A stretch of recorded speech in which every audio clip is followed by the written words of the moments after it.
Bueno, la idea para... La ventaja de este aula es que por lo menos no tenemos tantos problemas con la luz del sol. Sí, Básicamente no hay luz del no hay sol, no luz. existe nada parecido a eso. Eh, la idea del texto, por ahí efectivamente es un texto corto, digo que, ¿cuál es el objetivo de ver ese texto? Es empezar a problematizar algunos aspectos que tienen que ver con cómo pensar la relación entre ciencia, tecnología y sociedad.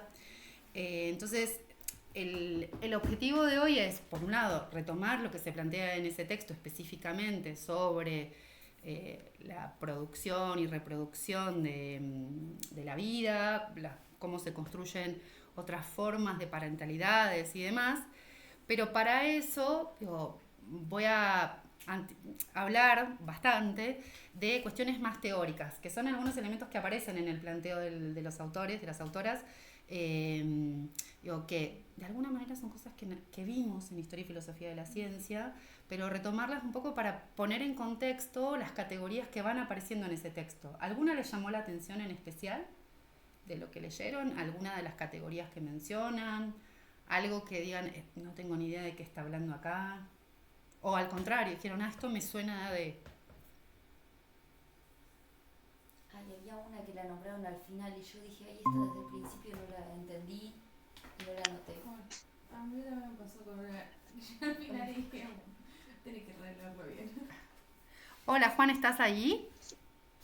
¿Cuál era la de A ver. Don? El don. Don. Sí, y después Don hablaba me suena también mucho. del altruismo Hola Juan, ¿se escucha bien? Claro, la del Don lo utilizamos Hola, hola, sí, sí, sí, no me escucho bien. acuerdo con eso. Buenísimo. No me acuerdo con eso. Ahí estamos arrancando recién. Mm.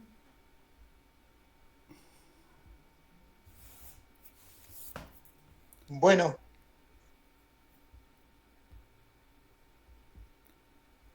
Sí, la del don es una categoría que no viene tanto de los estudios sociales de la ciencia, sino claro. más bien de la sociología, Ah, de cómo pensar ciertas cosas que no son dadas, o qué nos es dado, qué nos es construido, un poco por ahí viene es un autor bastante viejo, no es un autor que forma parte ni de los estudios sociales de la ciencia, que se llama Marcel Mauss, un autor, yo creo que fines del siglo XIX, principios del siglo XX, eh, que es bastante recuperado en general desde estos tipos de enfoque.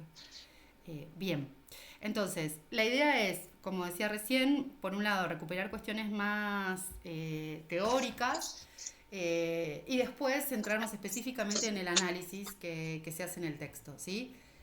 De lo primero que vamos a hablar, para ir haciendo el recorrido del marco teórico, es de la sociología del conocimiento científico, que hablamos al principio de la materia. ¿Sí? ¿Se acuerdan que dijimos que la sociología, el estudio social de la ciencia, había empezado como una forma más de el estudio de las instituciones científicas? Eso es lo que generalmente se conoce como sociología clásica de la ciencia. ¿Sí? A partir de la década de fines de la década del 60, principios de la década del 70, empieza a haber un corrimiento de esta idea de que la sociología solo investiga las instituciones científicas, solo... ¿Se acuerdan que habíamos hablado de la sociología del error?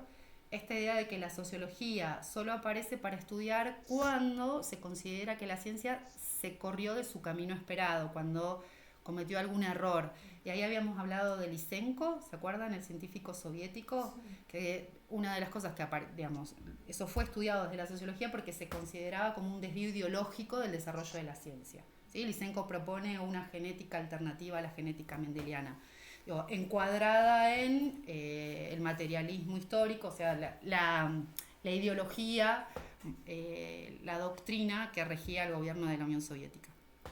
Digo, a partir de los 70 empiezan a aparecer varias corrientes que dicen, bueno, en realidad la sociología puede estudiar todo, el conocimiento considerado verdadero, el conocimiento considerado falso, porque en ambos casos digo, existen condicionamientos sociales. Básicamente lo que se está diciendo es, consideramos válido un determinado conocimiento en virtud, ¿sí?, de factores sociales, no de factores estrictamente epistémicos, sino de factores sociales. Eso en buena medida se lo debemos a Kuhn, ¿sí? Porque Kuhn, ¿se acuerdan cuando Kuhn hablaba del cambio de paradigma? Decía, bueno, no solo es una cuestión, exacto, esta idea de convencer tiene que ver con que aparecen factores extracientíficos para explicar el cambio científico, ¿sí?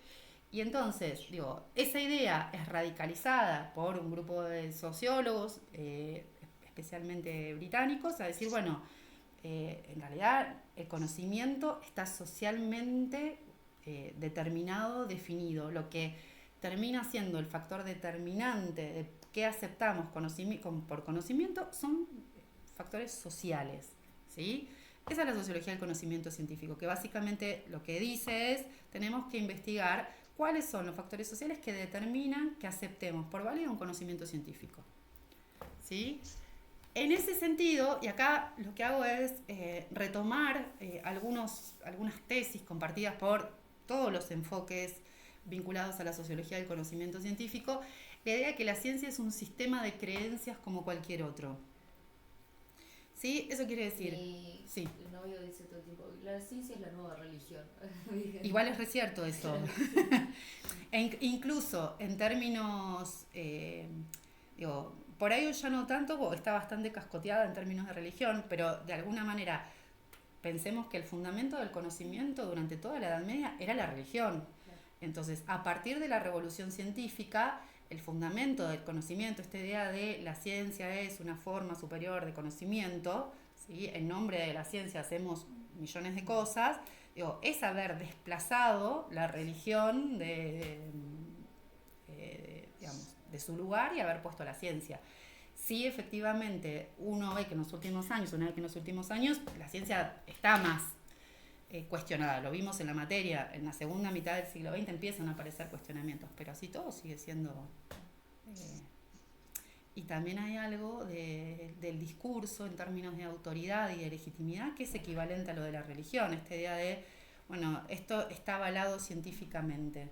Es bastante parecido, podemos matizarlo un poco, pero en términos de legitimidad se puede usar de la misma manera de, así lo dijo Dios. Claro, sí. Podemos, no es lo mismo, pero... Yo pienso en la concepción que tenía, no sé, me imagino en la Edad Media, los que no estaban con los textos sagrados escuchaban lo que los otros le decían y decían, bueno, sí, el mundo es así, bueno, sí se creó en 7 días, bueno, la Tierra es el centro del mundo, y están tipo convencidos de eso y no tienen necesidad de ir a comprobarlo o a explicarlo. Y hoy en día la mayoría de las personas no saben cómo comprobar que la Tierra es redonda, pero la ciencia dice que la Tierra es redonda, entonces la Tierra es redonda y ya, ¿viste? Le dan ese mismo poder. Bueno, ahí fíjense que entramos en ese terreno de pensar si algo que decimos varias veces, bueno, una de las cosas que distingue a la ciencia es que es crítica, pero también hay que ver cuán crítica es la ciencia, y eso es lo que dijo Kuhn en última instancia. La visión de Popper, ¿se acuerdan? Era como la ciencia es crítica, está todo el tiempo cuestionándose a sí misma. Y lo que va a decir Kuhn en realidad es, hay un montón de cosas que quienes se dedican a hacer ciencia, ni siquiera fuera de la ciencia, dan por sentadas, no están probando todo el tiempo. Digo, en general, en ciencias biológicas, la evolución no es algo que se esté probando todo el tiempo. Se da por sentada y después podemos empezar a debatir cosas a partir de eso, ¿sí? Pero funciona como un paradigma, como ese telón de fondo a partir del cual nos hacemos un montón de preguntas, pero eso no lo cuestionamos, ¿sí? Y ahí sí hay un punto para tu novio y para los estudios sociales de la ciencia. Funciona como un tipo de creencia, ¿sí? Lo cual en realidad, si lo miramos desde el punto de vista de los defensores más férreos de la ciencia, es como un problemón, porque es decir, bueno, entonces da lo mismo la ciencia que la religión, da lo mismo, no sé, creer en el terraplanismo que no creer en el terraplanismo. Nos ponen en una situación de relativismo extremo, ¿sí? Que esa fue la crítica que se le hizo justamente a Kuhn. La idea de que la ciencia no es autónoma respecto de la sociedad, que es una idea que venimos charlando, yo creo, durante toda la materia, es parte de la tesis central de la materia, pero que se empezó a instalar fuertemente en los 60, que no podemos pensar a la ciencia fuera de su contexto, ¿sí? Y algo que también mencionamos en la primera parte, porque aparecía en el texto de López Cerezo, esta idea de la apertura de la caja negra, ¿sí? De empezar a problematizar algo, un aspecto de la ciencia que ni la historia ni la sociología de la ciencia lo habían problematizado antes, que era el conocimiento en sí mismo. Es lo que acabo de decir antes, con otras palabras, que básicamente es, ¿por qué decimos que un conocimiento científico es válido? Y eso, hasta la década del 60, era un problema de la filosofía de la ciencia. Porque la filosofía de la ciencia se preocupaba por ver si la estructura de una teoría era la correcta, si la validez, digamos, si estaba apoyado empíricamente o no, si estaba testeado adecuadamente o no, pero no se estaba pensando en que detrás de la validación, como decíamos antes, de un conocimiento científico que lo consideremos válido, hay factores extracientíficos, fundamentalmente factores sociales. Empezar a mirar eso es abrir la caja negra, algo que antes la sociología no hacía. Tampoco lo hacía la historia. Vuelvo un poquito. ¿Se acuerdan de la distinción entre contexto de descubrimiento, contexto de justificación? Sí.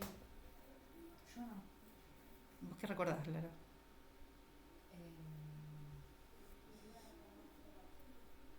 Como procesos de creación del conocimiento, como el momento creativo de la persona investigador científico que está ahí generando ese conocimiento, y después cómo hace para justificarlo, para expresarlo al resto, para darlo a conocer, para defenderlo, para compararlo con otras teorías. Bien, efectivamente, esa es la visión más clásica de la ciencia, que supone que hay dos momentos claramente distinguibles. Un momento en el que se formula la teoría, que es un momento creativo, y un momento en el que la teoría se pone a prueba, se valida. En relación con esto de la apertura de la caja negra, digo, la cuestión de la validación, el contexto de justificación de las teorías, era un problema filosófico, no era un problema ni sociológico ni histórico. La filosofía... La justificación a modo póker. Exacto, o incluso a modo más empirismo lógico, como lo lleves, es básicamente pongo a prueba la teoría, ¿sí? Y solo de eso se trataba, y lo único que aparecía ahí era estructura lógica y testeo empírico, nada más. Predicciones y ya. Exacto, ¿sí? Si las predicciones funcionan es porque esto es verdadero, o es, en términos popperianos, está corroborado, ¿sí? No es falso. Ahora, el contexto de descubrimiento, que estaba abierto a la creatividad y demás, era un problema, que no era un problema de la filosofía, sino un problema de la sociología o de la historia.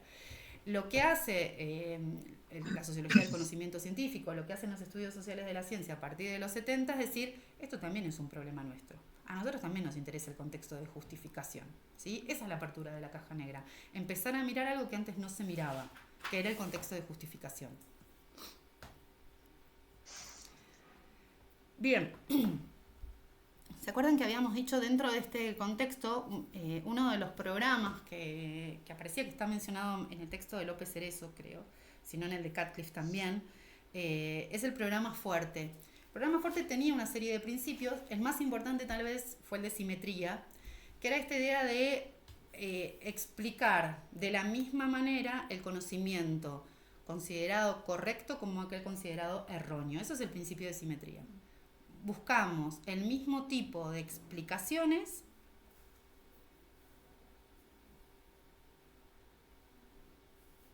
para conocimientos considerados verdaderos y para conocimientos considerados falsos. Ese es el principio de simetría. Vamos a ver que eso es súper importante para entender el planteo de Latour, que es uno de los autores que se menciona en el trabajo que tenían para leer, porque es sobre todo el que vamos a hablar, pero es importante entender esta idea de la simetría, porque justamente la va a cambiar bastante. Otra idea más que aparece asociada a la sociología del conocimiento científico es la idea, es básicamente una problematización del lenguaje en un punto, ¿sí? Esta idea de que las clasificaciones y los conceptos son convenciones desde las cuales describimos el mundo, ¿sí? Y esto en realidad tiene que ver con cómo cambia a partir de los 70 la forma en la que pensamos el lenguaje. Esto lo seguramente lo hablamos en Historia y Filosofía de la Ciencia. ¿Recuerdan algo de la idea del lenguaje performativo? No, yo no. Bueno, a ver, pensando... La idea de performatividad, en realidad la idea del lenguaje performativo tiene que ver con un cambio que se dio a partir de los 60 en la forma de pensar el lenguaje, ¿sí? Hasta ese momento el lenguaje se pensaba como algo que representa el mundo, ¿sí? Como un espejo. La idea del espejo funcionaba así. Yo pongo un espejo delante del mundo, ese espejo es el lenguaje, lo único que hace el lenguaje es describir lo que está en el mundo, ¿sí? Eso se llama lenguaje representacional, ¿sí? Bueno, el lenguaje representa el mundo está ahí, el lenguaje es un vehículo transparente para dar cuenta de lo que hay en el mundo, un medio, nada más que eso.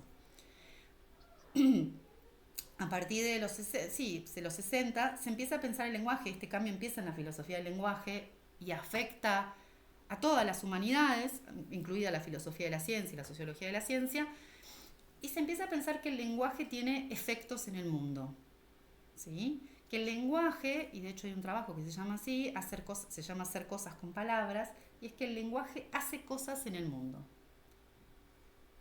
Que el lenguaje no es inocente, no es un vehículo transparente, sino que tiene efectos.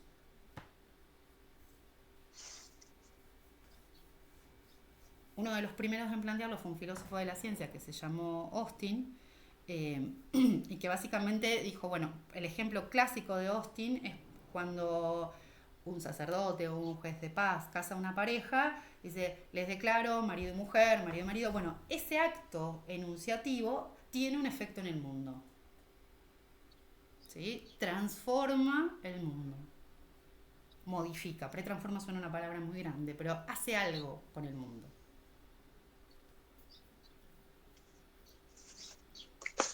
Hoy se sostiene eso, ¿no? Sí, en realidad se ha revisado la idea de performatividad para que no quede tanto en el terreno de la lingüística por ahí, sino pensar como, bueno, un poco en clave de lo que vamos a ver ahora, que hay una articulación entre el mundo material y el mundo lingüístico, o entre el mundo de las palabras y las cosas. Pero sí, se sigue sosteniendo. De hecho, por ejemplo, buena parte de los debates que se dan en la actualidad tienen que ver con esto. No sé, por ejemplo, si se usa la palabra... Día de la raza. Exacto. Digo, no es lo mismo decir Día de la Raza que Día de, ¿cómo se llama? De la diversidad cultural. Digo, bueno, hay una disputa que va más allá de la elección de las palabras. O otra, femicidio. Digo, no es lo mismo hablar de femicidio que decir esto fue un homicidio simple, ¿sí? Digo, y eso no solo tiene efectos en cómo nos referimos a las cosas, que sino también tiene efectos legales, efectos materiales, ¿sí? Entonces, que eso es lo que se piensa ahora, que el lenguaje también tiene efectos materiales y es retroalimentado por esos efectos materiales, ¿sí? Pero, de alguna manera, buena parte de los debates que damos hoy dan cuenta de esta forma de entender el lenguaje. Cuando se disputan ciertas categorías para describir fenómenos, estamos dando por sentado que el lenguaje no es transparente, que no da lo mismo decir femicidio que homicidio, que no da lo mismo decir genocidio que conquista, ¿sí? Ahí vamos a lo del Día de la Raza. Digo, una cosa es hablar de la conquista de América y otra cosa es hablar de genocidio, ¿sí? Entonces, bueno, el uso del término genocidio tiene implicancias, por ejemplo, si lo pensamos desde nuestro país, digo, nuestro país sigue sin reconocer que hubo un genocidio fundante, digo, que eso tendría consecuencias, si el Estado reconociera que hubo un genocidio fundante, tal vez variaría su política respecto de los pueblos originarios, que no ha variado mucho. ¿Ningún Estado, o sea, no lo reconoce el gobierno actual o no lo reconoce el Estado argentino? El Estado argentino. En toda su trayectoria. En toda su trayectoria, no hay un reconocimiento. Si te fijas, en general no ha habido un gran cambio. Han habido cambios sutiles, pero no ha cambiado mucho el vínculo con los pueblos originarios. No. Porque seguimos creyendo que nosotros somos hijos de inmigrantes. Exacto, venimos de los barcos y de todo ese tipo de discursos. Claro. Que digo, han cambiado los gobiernos y no ha cambiado mucho el discurso en esa línea. Bien.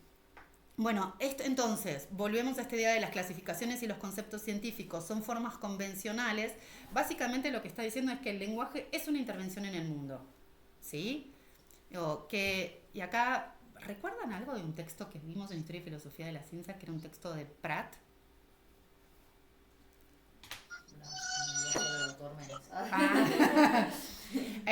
Por ahí si les digo de qué se trata, se acuerdan aunque sea algo. Era el que hablaba de las expediciones científicas. Era un texto bastante singular. Creo que lo vimos en los 2 años, ¿no? Sí, me parece que sí. Sí, a mí me suena el nombre. hacía un contrapunto entre una expedición científica de la Condomín y el trabajo de Linneo.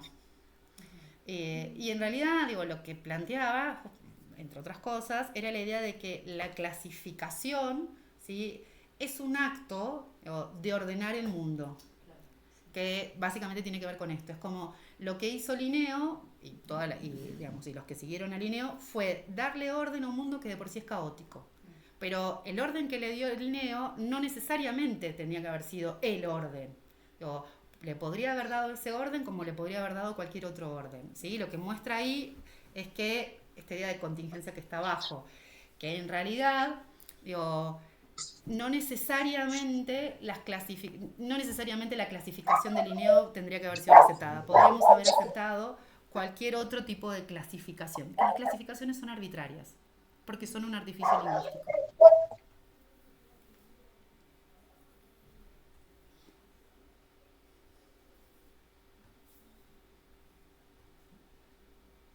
¿Sí? La idea de contingencia, que el otro día la mencionamos, Sí. piénsenla siempre como la contraparte de necesidad. ¿Sí? Contingente se opone a necesidad. El desarrollo científico no necesariamente tendría que ser de esta manera. No necesariamente tendríamos que haber aceptado la idea de evolución. La aceptamos, pero podríamos no haberla aceptado.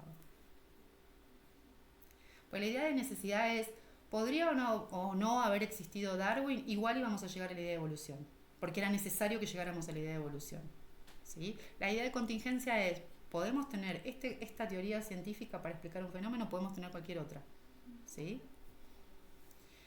La idea de desunidad epistémica de la ciencia es algo que en realidad lo vemos también desde Kuhn. Básicamente es la idea de que no hay una única ciencia, sino que cada disciplina científica o incluso subdisciplina tiene su propia forma de ver el mundo, su propia forma de construir conocimiento. Es la idea de paradigma en un punto. Pensada desde diferentes ángulos, en Kuhn lo vemos desde la idea de paradigma.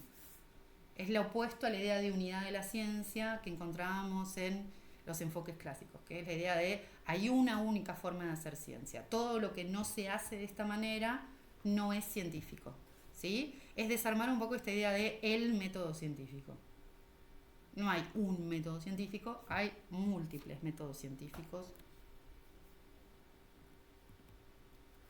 Bien, dentro de estos, digamos, lo que describimos recién básicamente son un conjunto de tesis y acuerdos compartidos por los estudios sociales de la ciencia.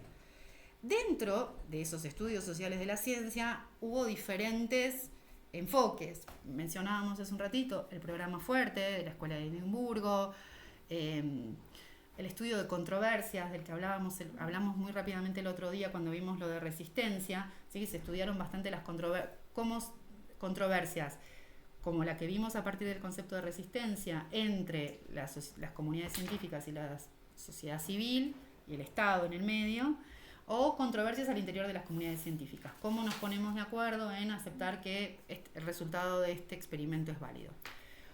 Otra línea de trabajo es la que se conoce como estudios de laboratorio. Yo creo que en algún caso hablamos, no me acuerdo, porque este tema siempre fue cambiando en Historia y Filosofía de la Ciencia. ¿Alguna de las dos recuerda algo que le suene algo de estudios de laboratorio? Nada. Sí, Bruno Latour fue un autor francés y en fines de los 70, 79, publica ese trabajo que se llama La vida en el laboratorio, la construcción, inicialmente se llamó la construcción social de los hechos científicos, después en las ediciones posteriores quedó como la construcción de los hechos científicos y vamos a ver que eso es un dato relevante. Y fue uno de los primeros trabajos de esto que se conoce como estudios de laboratorio. Los estudios de laboratorio básicamente consisten, en buena medida, ese tipo de trabajo que, bueno, sí en parte se hacen las autoras del texto, sobre todo una de ellas tiene como antecedentes en esto que se llama estudios de laboratorio, que es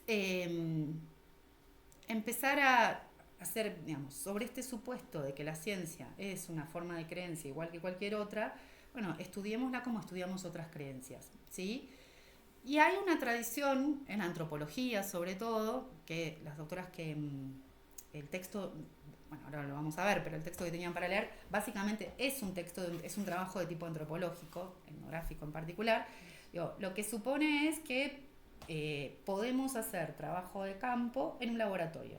Digo, la antropología, si les digo antropología, ¿en qué piensan? El estudio de la humanidad o el desarrollo de la humanidad, algo así. Bien, ¿algún trabajo en antropología que les suene? ¿Algún imaginario en torno a la idea de un antropólogo? Que va un antropólogo a una comunidad y se mete ahí y escucha y ve y anota y escribe cómo hacen las cosas en esa comunidad que es ajena. Bien, efectivamente, digo, muchas veces se define la antropología como el estudio de la otredad, ¿sí? La antropología surge a fines del siglo XIX para estudiar la otredad, también en el marco del colonialismo, pensemos, ¿no?, de la expansión europea. Surge como esa disciplina en la que buena parte de los antropólogos lo que hacían era irse a comunidades muy alejadas de Europa, y se quedaban ahí. Se quedaban ahí, aprendían el idioma. Bueno, yo el otro día les contaba de un trabajo que habla de la riña de gallos, que es muy clásico de la antropología, que era un antropólogo que se llamó Clifford Geertz, que lo que hacía justamente, digamos, hizo mucho trabajo de campo en Bali. Entonces él se iba a Bali y se quedaba ahí meses, años, por ahí volvía, y venía, pero pasaba mucho tiempo para tratar de entender, por ejemplo, por qué era tan relevante la riña de gallos para los balineses, ¿sí? Esto empieza antes con otra persona que se llamó Malinowski, que en general se conoce como el fundante de esta idea del trabajo de campo. Eso que vos describiste es lo que se llama trabajo de campo antropológico. Nos vamos muy lejos, ¿sí? De hecho, Malinowski se fue lejísimos, unas islas en el Pacífico, y pasó meses tratando de entender el idioma, de entender cómo era el comercio entre las aldeas. Bueno, ese era el trabajo antropológico clásico. ¿Qué es lo que pasa con la antropología? ¿Cómo va cambiando? Básicamente empieza a pensar la otredad más cerca. Y una de las formas de pensar la otredad más cerca es pensar la ciencia. Si cuando vamos a analizar, no sé, a los balineses, o vamos a las Islas Tobrián, que es el trabajo de Malinowski, miramos a esas comunidades como un otro, pensemos también a las comunidades científicas como un otro. Hagamos trabajo de campo en laboratorios. Lo que hacen los estudios de laboratorio es hacer trabajo de campo en un laboratorio. Eso habías dicho que iban, lo mencionaste al principio de la cursada, un momento, ¿no? Puede A ser. mí me suena, Que pero... ir y ver cómo, los doctores hacen esto, los pasantes hacen esto, y así. Eso, básicamente es eso, es como... Sí, algo te trajiste de lo que habían encontrado, no sé qué era. Lo debemos haber hablado cuando hablamos... No es tan buen método este final. No es tan científico esta ciencia. Bueno, es que de alguna manera lo que hacen los estudios de laboratorio es justamente decir que lo que se produce en el laboratorio es, digamos, que los hechos científicos... que eran muy situados, muy de ese, como muy relativos, diría. No sé. Sí, y sobre todo están construidos. Lo que hace los estudios de laboratorio, lo que hace la TUR es decir, en realidad la idea de hecho científico, el hecho, que uno diría, el hecho es lo más duro que podemos tener, en realidad es socialmente construido. ¿Por qué? Porque lo que aceptamos como hecho, en realidad descansa en un conjunto de acuerdos. Decimos que acá estamos viendo una determinada hormona, acordamos en llamarla de esta manera, que este rastro que vemos, no sé, en una cámara, en un acelerador de partículas, lo llamamos partícula tal, son todos acuerdos, ¿sí? Entonces descansan en última instancia en acuerdos sociales. Eso es la construcción de los hechos científicos. Básicamente, lo que se plantea en este texto y en otros textos que son considerados estudios de laboratorio, es que en los laboratorios se construye la ciencia, se construyen los hechos científicos. Sobre todo esta idea de se construyen hechos, porque uno diría los hechos son algo dado. Lo que se empieza a pensar es que los hechos no son algo dado. Uno diría, es un dato, ya está ahí. Bueno, lo que van a plantear los estudios de laboratorio es que no está ahí, que es el resultado de un conjunto de negociaciones. Fíjense que esta en buena medida es la idea que está detrás de la idea de embrión, o de cómo se piensa en el texto la idea de embrión, como algo que es construido en un determinado contexto. Eso es lo que en buena medida se conoce como interpretación constructivista de la ciencia. Los hechos sociales, los hechos científicos son construidos socialmente. ¿Sí? La idea de que no existe el mundo como tal, sino que se construye. Esto que llamamos dato, esto que llamamos teoría científica, producto científico, hecho científico, es el resultado de acción humana. Ya no podemos defender la ciencia con un día siguiente. No, a lo mejor podemos seguir defendiéndola, pero como una creación humana también, qué sé yo, habría que ver. Bien, esta idea, ¿se acuerdan que yo les decía recién, bueno, con los años el título del libro perdió el término social y dejó de llamarse la construcción social de los hechos científicos para llamarse la construcción de los hechos científicos. Esto tiene que ver en buena medida con un giro en la obra de Latour, ¿sí? Claramente el texto de Latour, este texto de Latour, que lo escribe con otro autor que se llama Steve Bulgar, plantea los hechos sociales, los hechos científicos son construidos socialmente, ¿sí? Eso va a cambiar bastante rápido, porque ya para los 80 Latour le dio una vuelta a su teoría, y no solo él, en algo que se llamó la teoría del actor red, ¿sí? Básicamente va a empezar a pensar la construcción de otra manera, sin ese peso en lo social. Y esto se asocia, la teoría del actor red aparece asociada tanto a Bruno Latour como a otro autor que se llama Michael Calon, que es francés. Y lo que plantea Calon en 1986, ¿sí? No pasó tanto tiempo desde la publicación del libro de Latour. De todas maneras, a principios de los 80 hubo varios estudios de laboratorio. Hay uno de Norsetina, que es Karin Norsetina, una autora alemana. Creo que uno de John Law. Hay varios que trabajan en esta clave de vamos a hacer trabajo antropológico en un laboratorio. ¿Qué es lo que va a plantear la teoría del actor red? Tomo a Calon como ejemplo. Que es necesario extender el principio de simetría. ¿Se acuerdan que el principio de simetría era explicar lo correcto y lo incorrecto con los mismos argumentos? ¿Sí? Que básicamente era lo social, ¿sí? Lo que va a plantear Calon es que tenemos que hablar de la misma manera, analizar de la misma manera la naturaleza y la sociedad. Como que corren el eje de la idea de simetría. La dejan de pensar como algo entre conocimiento verdadero y falso y la empiezan a pensar en términos de es importante pensar la simetría para naturaleza y cultura, o naturaleza y sociedad. Tenemos que abordar simétricamente naturaleza y sociedad. Porque fíjense que en lo que yo les decía antes, se le asignaba todo el peso de la construcción a la sociedad. ¿Quién construye el hecho científico? Los acuerdos sociales. Entonces uno podría decir, acordamos que esto es un trombón y no un estuche de lentes, ¿sí?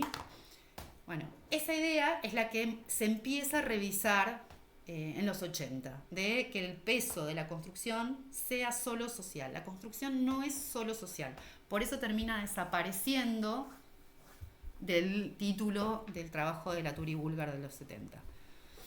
Y acá tomo una cita de Latour. Como el final de una controversia es la causa de la estabilidad social, ¿sí? Acá aparece un término que está en el texto, esta idea de cómo se estabilizan los hechos científicos, ¿sí? La idea de que eso que consideramos un hecho científico es algo estabilizado, ¿no? Que se nos presenta como algo natural, pero en realidad es algo estabilizado. Lo que dice Latour es, no podemos utilizar a la sociedad para explicar cómo y por qué se ha finalizado una controversia, ¿sí? Debemos considerar simétricamente los esfuerzos para enrolar y controlar los recursos humanos y no humanos. Básicamente lo que se empieza a pensar ahora es la idea de co-construcción o coproducción, ¿sí? La idea de que lo social explica a la naturaleza. En realidad se da una coproducción entre naturaleza y sociedad. Y acá en el texto decía que como que estaba perdida la barrera entre lo natural y lo artificial. ¿No? Exacto. Se le explica la naturaleza, ¿dijiste? Sí, que es esta idea de cuestionamiento a la consideración de la naturaleza y la tecnología como el hecho explicar y la sociedad como aquello que lo explica. El constructivismo social supone que lo social explica todo. Yo digo, esto es una construcción social, no sé, un embrión es una construcción social, la noción de genocidio es una construcción, todo es una construcción social. De hecho, hay un libro de fines de los 90 que se llama La construcción social de qué, que es un libro de un filósofo canadiense, Hacking, que básicamente dice, bueno, se ha usado tanto la idea de construcción social, y de hecho hay una parte en el texto donde él dice, se ha usado, y hace como una revisión de los textos en los que se usa el término la construcción social de, y era por ejemplo la construcción social de las mujeres refugiadas, la construcción social del niño televidente.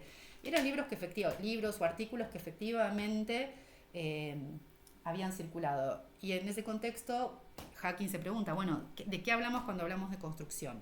¿Sí? Sobre todo cuando hablamos de construcción social. Latour y todos los autores vinculados con la teoría del actor red van a decir, es un problema pensar la construcción solo como una construcción social. ¿Sí? Entonces, ¿por qué hablamos de extensión del principio de simetría? Porque básicamente lo que plantean los actores vinculados, Latour y Calón, es que todo tiene que ser explicado, todo, naturaleza, cultura, humano, no humano, tiene que ser explicado mediante los mismos argumentos. Yo no puedo decir que lo social determina lo natural, que es la idea de la construcción social. En realidad hay una coproducción o co-construcción, ¿sí?, de lo social y lo natural. Ninguna de las dos partes tiene más peso que la otra.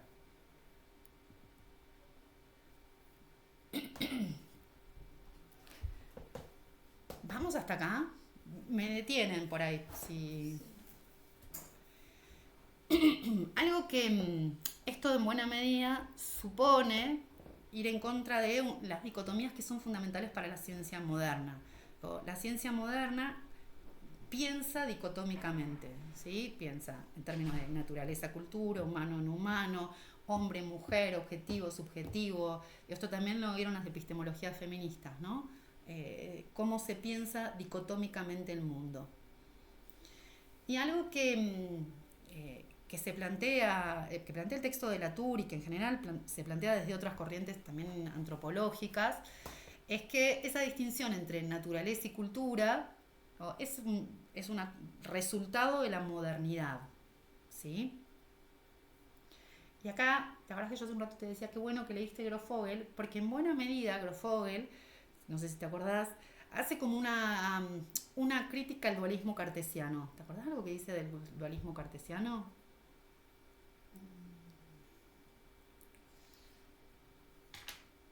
Hola.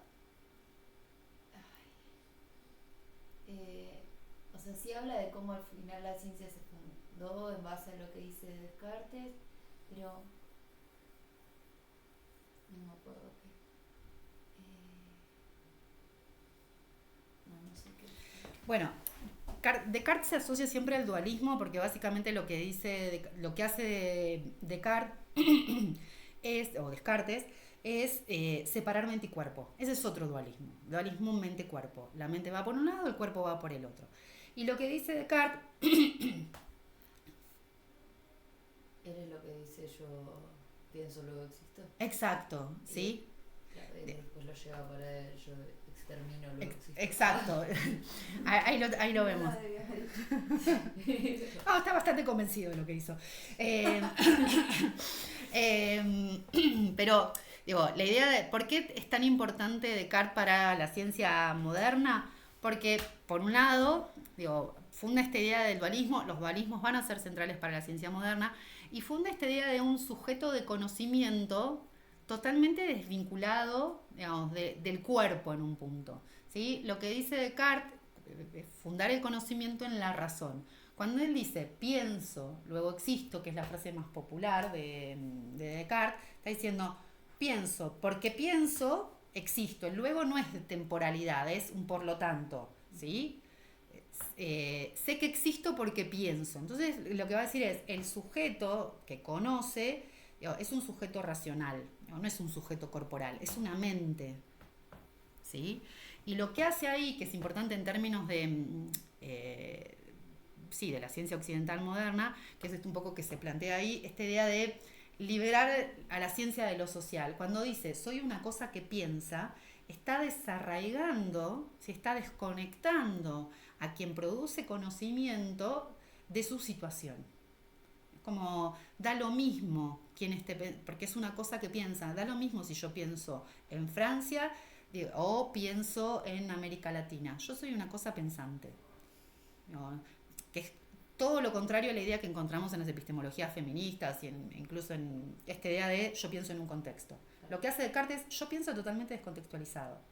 Detrás de eso, y eso es la tesis de Grofogel, hay una operación de yo puedo decir esto y constituirme como sujeto universal de conocimiento, porque para llegar acá igual yo conquisté, yo exterminé a una serie de conocimientos y de pueblos, ¿sí? Hay epistemicidios y genocidios que son fundantes de la ciencia moderna, ¿sí? Esa es la operación cartesiana. Y al de situarlo puede generalizar ese conocimiento a todos lados. Exacto, y eso es lo que hizo la ciencia occidental moderna. Se presenta como universal, no situada, siendo un conocimiento básicamente de hombres europeos. ¿Sí? Es esta idea que el dualismo cartesiano es un producto moderno, eurocéntrico.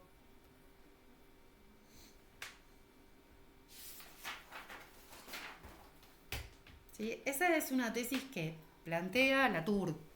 Bueno, Latour entre otros autores, pero digo, Latour plantea justamente esta idea de que la distinción humano y no humano es una distinción moderna. Que en realidad es una operación, uso a Grofogel porque me parece que lo explica bien, es una operación hecha en el tiempo de Descartes para justamente construir a la ciencia moderna, ¿sí? Como un conocimiento de carácter universal. Cuando se empiezan a revisar esta idea de las dicotomías y de la relación entre humano y no humano, empiezan a usarse términos como naturaleza, sociedades, todo junto, como no, naturaleza y sociedad. La idea de red sin costuras, que aparece en el texto, ¿sí? Básicamente, de hecho, la teoría del actor red se llama por esto, es como hay diferentes actores, agentes, ¿sí? Que se articulan en una red. Esa red, ¿sí? Es la que construye los hechos científicos. Los hechos científicos se construyen en una red. La idea de red, como metáfora, como analogía, fíjense que cuando pensamos en una red no pensamos en algo que es jerárquico, o no pensamos en que hay un polo que tiene preeminencia. Una red es esto, es un enlazado, nada más. No es alguien o agentes que condicionan a otros agentes. Son interacciones entre agentes, son interacciones entre humanos y no humanos. ¿Sí? Ahora me van a decir que prefieren la historia a la abstracción. Porque por ahí es medio enredado esto. Y empiezan a aparecer como categorías como cyborgs o híbridos para pensar la realidad. ¿Sí? También se habla de poshumano, porque es como, bueno, es más allá de la agencia humana. La categoría de híbrido es la que más aparece en el texto que tenemos que analizar. Hay un texto súper clásico de una epistemóloga feminista que se llama Donna Haraway, clásico digo de los 80, que habla justamente de la categoría de cyborg, de cómo en realidad cada vez los seres humanos no son humanos, sino que cada vez somos más parecidos a un cyborg, cómo estamos atravesadas por la tecnología. Es súper interesante, sobre todo pensando que lo dijo en los 80. Todo esto que vemos, no sé, la fertilización asistida y demás, nos hace pensar en esta categoría. Bueno, ¿dónde está lo humano? ¿Dónde no está lo humano? Incluso en algo súper sonso, cómo interaccionamos con la tecnología de un modo, no sé, por ejemplo, en las apps que te chequean los ciclos menstruales. Yo descubrí, soy una señora muy grande para estas cosas, de repente me di cuenta un día que mi celular contaba mis pasos y yo nunca había bajado ninguna app, era algo que tenía de base. quedé como choqueada que me contara los pasos. Digo, para pensar esta interacción entre la tecnología y ni siquiera lo elegí que contara mis pasos.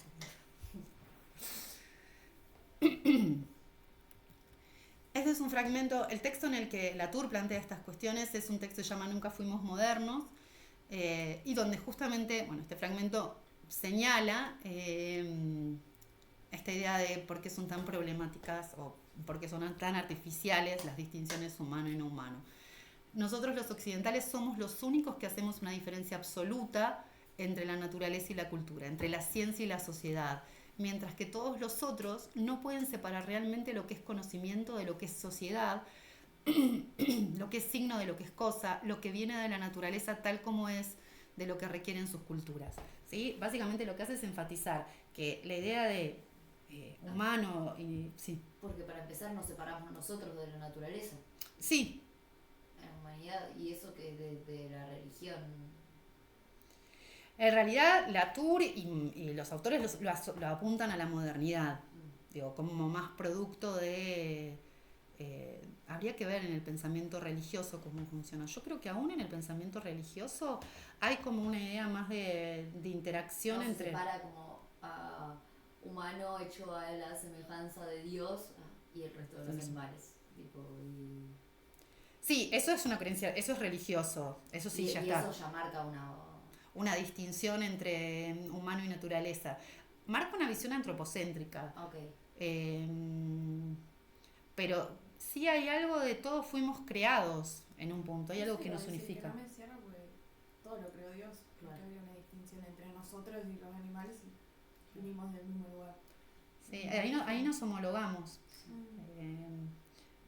La tesis de Latour y los demás es que el cambio fundamental es la ciencia moderna, de esta distinción. Habría que ver en las concepciones religiosas, porque no creo que sean todas lo mismo, la relación entre humano y naturaleza. Pero ya hay un punto de partida que es la idea de... Porque después de Grofogel, lo que sigue haciendo la separación, desde lo de Descartes, es, bueno, contaba que inicialmente a los judíos y musulmanes los desarraigaban de su cultura y los trataban de pasar al catolicismo, pero decían ellos tienen un Dios equivocado. Entonces, bueno, nada, los respetábamos y solo vamos a cambiarles el Dios. Y que pueden hacerse a nuestro Dios, que es el Dios verdadero. En cambio, cuando llegaron acá y vieron que no tenían Dios directamente, era tipo, ni Dios tienen, son animales. No, claro, porque ahí no tener religión o no tener Dios era equivalente a no tener alma. Claro. Eso es lo que plantea Grofogel. Entonces como que dice, bueno, la operación de la descripción de Colón de estos pueblos no tienen religión alguna, termina siendo, estos no tienen alma. Igual es un debate, de hecho lo describe Grofogel entre De las Casas y no me acuerdo el otro referente, de si tienen alma o no tienen alma los pueblos originarios. Claro. Porque el punto es, si no tienen alma, ya podemos está. Hacer lo que querramos. ¿Sí? Exacto. Si no tienen alma, son animales, los podemos explotar. Y eso es lo que pasó con los pueblos africanos. Digo, no tienen alma, los podemos esclavizar. Desde el punto de vista religioso, digo, no podés esclavizar a otro ser humano, que lo que distinguía a los seres humanos de los animales era tener alma. Entonces, ahí es donde está el debate. Digo, finalmente, de alguna manera, en la conquista de América termina triunfando la idea de que los pueblos originarios tienen alma, porque no los esclavizaron literalmente, pero sí generaron un montón de tipos de trabajo cuasi esclavos, sí, pero vinculados a la conversión religiosa, las misiones. ¿Sí? Hay una película más vieja todavía que la que vos viste que se llama La Misión, de hecho, creo que es una película de los 80, que describe las misiones jesuíticas, de cómo en realidad intentaban convertir a los pueblos originarios a la religión católica, y por supuesto que en el medio los explotaban. Y habían estrategias de explotación, creo que Grofogel las describe como la mita, el yaconazgo, que son instituciones coloniales. Que son formas de explotar personas, básicamente, y ahí hacerlos trabajar, pero todo eso mezclado con la idea de te hago trabajar y te convierto a la religión correcta. Eso efectivamente había empezado con los judíos y con los musulmanes, que terminan siendo expulsados de Europa. Vieron que a veces bueno, en 1409, el mismo año casi en el que Colón llega a América, se expulsa a la población musulmana de España, eh, del sur de España. No sé si alguna vez vieron alguna imagen, por ejemplo, de un lugar de España que se llama Granada, la Alhambra. Sí. Si ven, son todas construcciones de esa época, son todas construcciones musulmanas, de unas construcciones hermosas. Bueno, eso es de cuando los musulmanes ocupaban España y fueron finalmente expulsados por el Reino de España. Bien. Hasta acá entonces las cuestiones más teóricas para entender un poco el contexto en el que se da el planteo de estas autoras. ¿Alguna duda? Bien. Profesora, Sí. bueno, fui siguiendo su explicación. Una duda respecto a los estudios de laboratorio. Creo que usted mencionó que los trabajos de campo pueden replicarse o hacerse en el laboratorio, ¿no? O quizá lo apunté mal. No me quedó muy claro eso. Es decir, ¿qué sería un laboratorio y qué trabajos de campo se tendrían en cuenta? Porque trabajos de campo en antropología puede ser una cosa y en historia otra. No me quedó muy claro esa cuestión ahí. Bien, ahí se está pensando sobre todo en el trabajo de campo antropológico. Yo hace un Ajá. ratito les mencionaba a Malinowski, que es como el fundante del trabajo de campo antropológico, vinculado con este enfoque que se llama etnografía. La etnografía generalmente es una forma de trabajar en antropología, digamos, tiene su origen en antropología, pero también se trabaja etnográficamente en otros campos disciplinares, pero tiene que ver con, Malinowski hablaba del estar allí, decía, para producir conocimiento tenemos que estar ahí.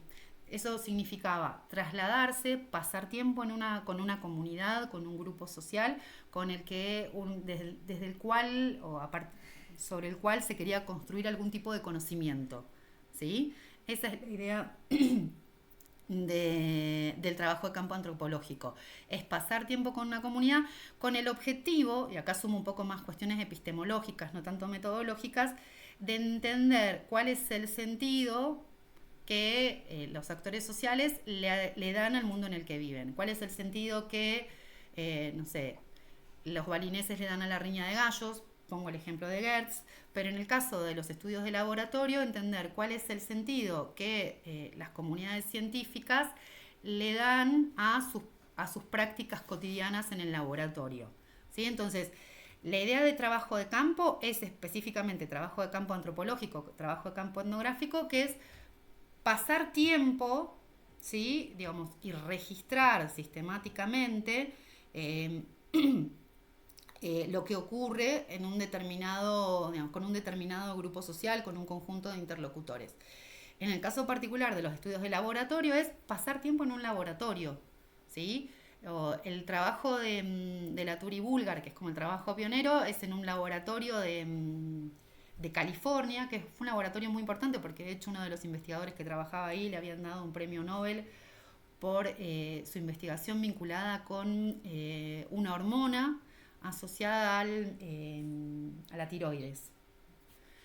Era como investigación de punta y lo que hacen es registrar qué hacen los científicos todos los días, todo el tiempo, qué es lo que escriben, qué es lo que charlan entre ellos y ellas, que es básicamente trabajo de campo etnográfico, ¿sí? Y ahí sumo por ahí dos elementos que son propios del trabajo de campo etnográfico y que aparecen en el texto que ustedes tienen para leer, que es como la cuestión más metodológica. Al inicio creo que dicen, bueno, hicimos trabajo de campo etnográfico y hacen mención a entrevistas en profundidad y observación participante.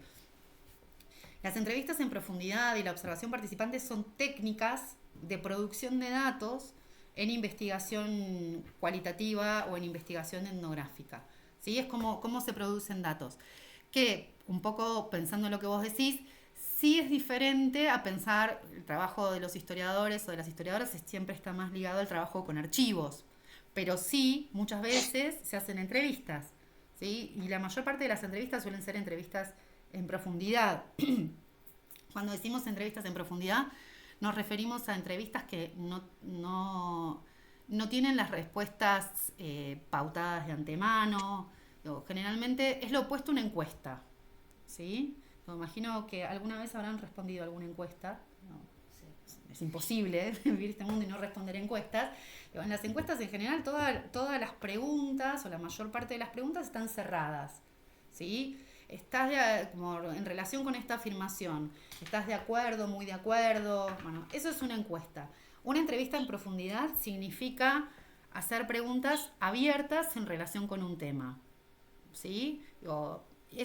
Generalmente las entrevistas en profundidad, también se las llama a veces entrevistas etnográficas, suponen pasar mucho tiempo con las personas con las que estamos charlando, dejar que esas personas nos cuenten, no imponerles nuestras respuestas, no cerrarles las preguntas. Es parte de una técnica de producción de datos en investigación cualitativa. Entonces, y la observación participante tiene que ver con justamente observar qué es lo que está pasando en un laboratorio. ¿Por qué participante? Porque de alguna manera quien hace investigación se involucra en la medida de lo posible en aquello que está ocurriendo. Por ejemplo, en el caso de trabajo en un laboratorio, tal vez te dejan probar usar el microscopio o, no sé, a probar alguna técnica y vas aprendiendo a hacer cosas. Por ahí la participación es simplemente, no sé, tomar mate en el laboratorio. Nunca se sabe bien, cuando hablamos de observación participante, en qué va a consistir esa idea de participación, ¿sí? Pero sí es una observación en la que no se pretende quedar ajeno a lo que pasa en ese espacio. ¿Sí? ¿Quedó más claro? Bien, bien. O sea, sí, laboratorio, cuando se trata de ciencias naturales o de la biología, por ejemplo, y trabajo de campo cuando se trata de ciencias sociales, Sí, trabajo etnográfico. en realidad es así. Bueno, las chicas podrán decir, en general también hay trabajo de campo en biología. Hay salidas a campo, pero es otra forma porque incluye otras técnicas, ¿sí? De igual el lenguaje es bastante Claro, parecido. claro. O sea, laboratorio, Laboratorio es bastante... laboratorio sería específicamente un laboratorio en el Sí, ahí no sentido hay, no, no de hay los ninguna experimentos y demás. analogía, ninguna metáfora. Es literalmente Ah, trabajo en el bien. laboratorio. Ah, bien. Eso es importante aclararlo. Ah, Sí, bien, bien, bien. sí. No, ahí es cuando los estudios de laboratorio hacían trabajo en el laboratorio. Iban a un laboratorio, ciencias biológicas, física, lo que fuera, pero es trabajo en el laboratorio, en el espacio físico denominado laboratorio, no solo desde las ciencias sociales, sino también para las ciencias naturales. En general, las ciencias sociales no tienen laboratorio. La idea de laboratorio es una idea, es un espacio de trabajo propio de las ciencias naturales. Claro, claro, ahí es donde tenía esa duda. Ahí está. Ajá. Trabajo de campo es algo que sí se puede, digamos, es diferente, pero se asocia tanto con las ciencias sociales como con las ciencias naturales. Y de hecho, digo, uno puede pensar trabajo de campo en ciencias sociales como el trabajo de, no sé, ir y hacer encuestas, ¿sí? Digo, que es ciencias, que lo podemos ver desde las ciencias sociales, pero más desde un enfoque cuantitativo. Por eso sí, yo hago este énfasis en el trabajo de campo antropológico, que supone también, o etnográfico, aún más específico todavía. Bien, bien, profesora. Sí, ahí Buenísimo. está. Era sentidos corales, lo que no tenía idea que es.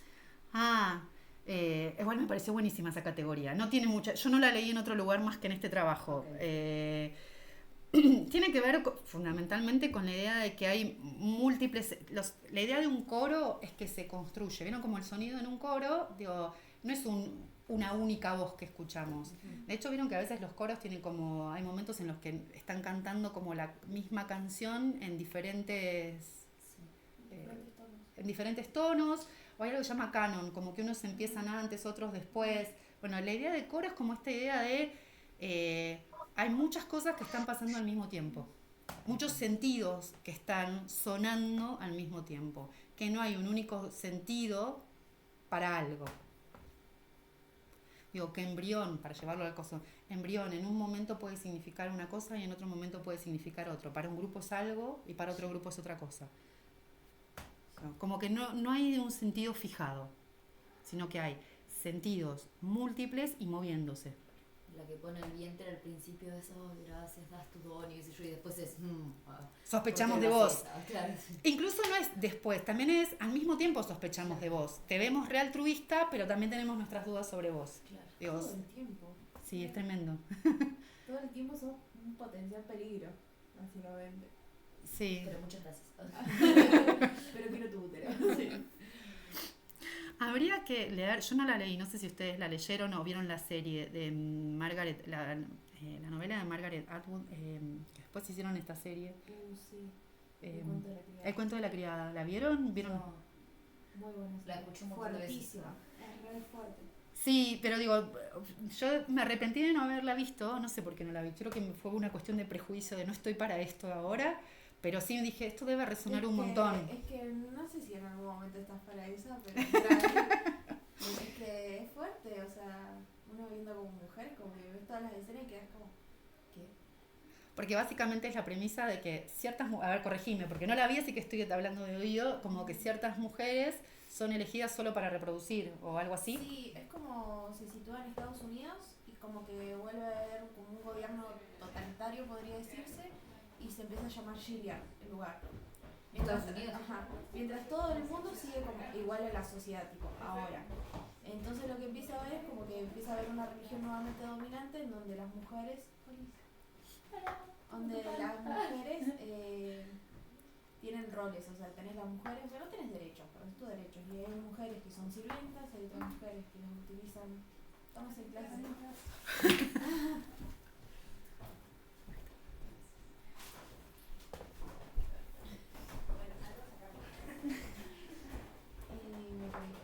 Bueno, que tienen mujeres y otras que son solo utilizadas tipo, para tener los hijos de los comandantes porque las mujeres, las esposas de estos comandantes no tienen los hijos.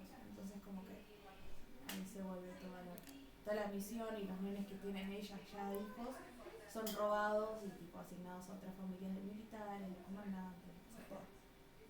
Ese es un mundo distópico. Sí. Uh-huh. Pero está re Pero buena es la fuerte. serie, es re fuerte. Es una serie. ¿Dónde está? Ay. Prime, me parece, en Amazon. No sé si está en otro lado. Yo creo que vi hasta la cuarta y quinta temporada. Hasta ahí me pareció bueno. Es un montón. Después ya fue como que bueno, ya. Igual yo Es escuché larguísimo. o leí que alguien decía, bueno, la dejé de ver porque me parecía demasiado insoportable, pero después como que en la última temporada se redimía. Como no vi nada, no puedo, estoy diciendo lo que escuché. En la última temporada, antes de que salga la última, yo dije como, bueno, ya está, ya está listo. Pero bueno, no sé, está bueno, es fuerte. La premisa es interesante, porque igual para mí resuena un montón en estas cosas Bueno, de... hicieron una marcha acá, porque ellas usan tipo todo el gorrito blanco y una capita roja. Hicieron una marcha acá, no sé si fue como para la época del aborto, 2018 o algo así. Puede ser, porque en general... Hicieron una de... Hay acá una marcha de ese estilo. Yo me la confundía siempre con una película, creo que es una película, que aparece en unos clips de una mujer negra que cría a los hijos de otra. No sé. Tenía una escena y pensé que era esa. No, porque la cuestión de la raza, tipo del racismo aparece, no tengo registro de eso. No aparece racismo. No. Es como hombres y mujeres, hombres al poder, mujeres subordinadas a diversas tareas y tenés más derechos cuando sos la esposa del comandante. Básicamente lo que están liderando. Pero igual sufrís injusticia. Claro.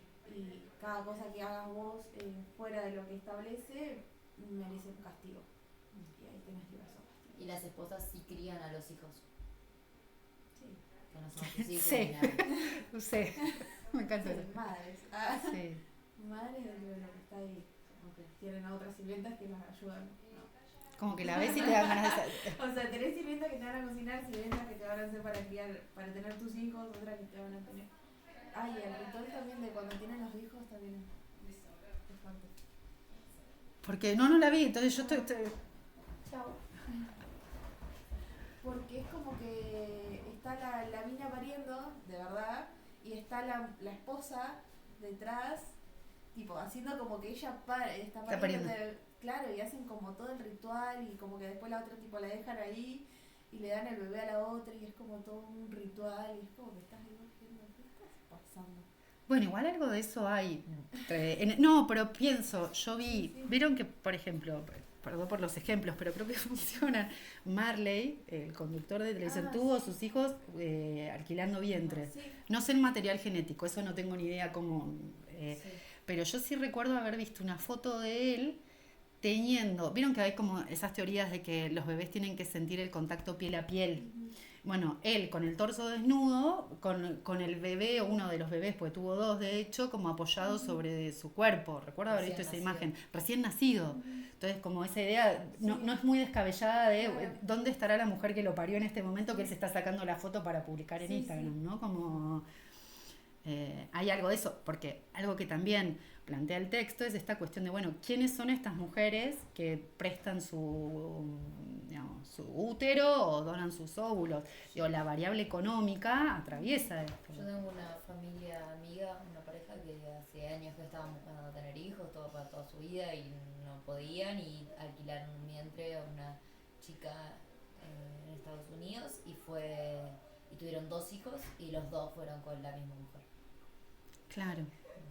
Porque, no sé, buena relación, todo bien. Bueno, acá hablan también de cómo se establecen otro tipo de lazos, ¿no? Pero como que abre un poco esta idea de... Sí, yo me acordaba justo del caso de Marley porque también creo que han mostrado que tienen relación con la mujer que le prestó el vientre, los que la conocen, no tienen conocimientos. Sí. ¿Cómo será relatada esa mujer para esos niños, ¿no? ¿Qué será? Vos estuviste ahí adentro, pero no es tu mamá. Digo, ¿qué vínculo? ¿Es la tía? No sé. Claro, no sé cómo será. Aparecía la categoría de madrina en el texto, me parece. Como... Sí, tía madrina decía. Pero no sé. Es raro porque siempre tenés que mostrar desde que lo haces como desde la bondad. Como que nunca juega lo económico. Ahí. Igual. Y yo pensaba cuánta plata. Decía un número. Decía como lo que ganaba en un año, pero Sí. yo dije, son 9 meses. muy boludo. poco. Sí, yo dije, para lo que tenés que soportar me parece poco. No sé, me parece, igual yo creo que eso debe ser diferente acá que en Estados Unidos. No sé, no creo que esté tan regulado. Supongo que le habrán dado una cifra. Pero Es que todo lo que acá se ganas en un hace- año me parece Acá bastante se poco. hace, ¿Cuánto? porque yo veo que siempre van Está- en Estados Unidos. Sí, se hace. El problema es que acá no está regulado. Ah, Acá creo que es como una zona gris, no sé, como...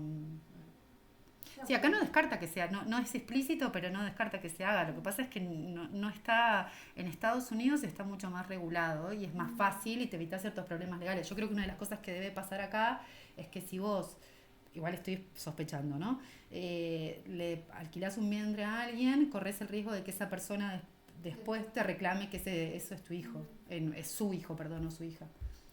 Porque no debe estar estipulado legalmente por ahora. Y eso en Estados Unidos debe estar bastante claro. Como que no tenés ningún... Quien gesta, quien Sí, lleva... aclararon eso. Sí, Corta no. el lazo toque. O no, pero que queden en el rango de las opciones Pero que posibles. no tiene como un poder de injerencia ni pertenencia ni nada. Esa nueva criatura. Sí. Bien, ¿qué son primero las parentalidades híbridas? ¿Qué es la definición que dan en el texto? Básicamente es esta idea de experiencias que desestabilizan la distinción biológico-social. En el sentido de, generalmente pensamos la parentalidad en términos biológicos.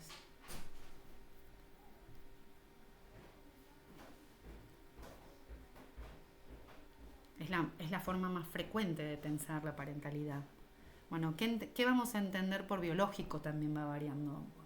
Biológico es el material genético, biológico es el proceso fisiológico de llevar un bebé en el vientre.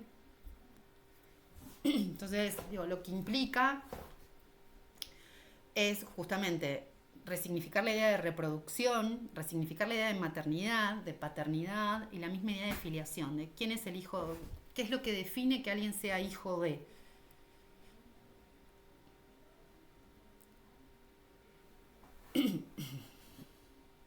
¿sí? Digo, ¿cómo se hace en este...? Sí, Y de repente acá es lo de la intención. a ver, ¿No? ¿en qué sentido? Intención. Claro, como nombran como padres de intención. Algo así. No es eso. A ver, no, se me está Como escapando, no que- recuerdo la palabra exacta. Sí, que es eso que al final lo que definía la filiación, o sea, o lo que daba como estos son tus nuevos padres aunque no te hayan gestado, es que tuvieron la intención de que vengas. La decisión, sí. Sí, igual digo, hay muchas cosas que se cruzan ahí, porque también aparece el tema de, creo que lo menciono más adelante, de que generalmente la paternidad, nuestra sociedad se suele definir, por ejemplo, justamente por esta idea de yo te reconozco legalmente. Vieron que es una de las grandes disputas legales, de que este hombre reconozca que es padre de. ¿Sí? Eso en la maternidad no, a nosotras no nos piden reconocer a nuestro hijo, eso es algo que hacen solo los hombres. Digo, la paternidad está ligada a lo legal, la maternidad está ligada a lo biológico o a lo natural. El tema es que cuando vos tenés, por ejemplo, un material genético que no es el tuyo, que supone una ovodonación, digo, bueno, ahí ya cambia la idea de lo natural. Digo, y pasa a ser si vos, por ejemplo, efectivamente gestaste eso, que a veces se gestan hijos con material genético donado. Bueno, ahí se empieza a pensar desde lo fisiológico, que sería, lo natural es lo fisiológico. Es decir, el llevar el bebé en la panza. En el otro caso, en el caso de el vientre subrogado, es el material genético. En cada situación va variando la definición. Exacto. Por eso esta idea de sentidos que van cambiando y mutando, que son como corales en el cielo, se van moviendo esos sentidos. Digo, ¿qué es paternidad y qué es maternidad? Varía en diferentes contextos, ¿sí? En diferentes trayectorias. Hay como una vara mucho más fuerte en las mujeres, o sea, yo te lo decía de ahí, que el hombre va a donar el esperma y como que, listo, ya está, tipo una mujer va a donar un óvulo y es como, no, esta hay que tener cuidado. Hay que hacerle más exámenes, hay que tenerla ahí porque cualquier momento puede venir y el hombre es como, está donando lo mismo. Es como, no importa. Sí, igual hay consideraciones biológicas ahí también que son Sí. interesantes, porque digo, hay algo de el esperma vale menos, porque efectivamente, a ver, el esperma vale menos porque es como, no voy a decir infinito, pero es como más, digo, Más digo abundante. sí, digo, las mujeres en general tienen una cantidad restringida de óvulos a lo largo de su vida, y de hecho justamente el problema de la fertilidad, digo, tiene que ver, digamos, estas técnicas aparecen también en cuando cambia el estilo de vida de las mujeres, que van postergando la maternidad, y después de cierta edad es más difícil tener óvulos sanos, no sé cómo llamarlos, viables, esa es la palabra, sí, viables, creo que. Hay una película que me apareció el otro día, no sé si tengo mucho para contar, solo contarles que existe esta película, de un hombre que por necesidad económica y porque su esperma empezó a ser, nada, lo consideraban de buena calidad, empezó a donar y donar y donar esperma y años después chequea y tenía como 120 hijos Sí. y nada. Pero no pasó real. Eso me parece que fue un caso real, ¿no? Sí. A mí me suena. Sí, fue un caso real, me parece. De que fue a distintos lugares, porque creo que no podés donar en varios lugares o algo así. Había como una restricción y él se la salteó y como que era muy viable ese esperma, entonces tuvo como, no sé, un montón de hijos de la nada, tipo todos parientes, sin saber que son todos parientes, ¿no? Sí, hay otra película en esa misma clave que tiene un par de años, pero a mí me gustaba mucho, creo que se llamaba The Kids Are Alright o algo así. Trabaja Mark Ruffalo, que hace como, él de joven donó esperma, ese esperma fue a una pareja de lesbianas que tuvieron 2 hijos. Cuando esos hijos, un hijo y una hija, cumplen 18 años, quieren conocer al donante de esperma.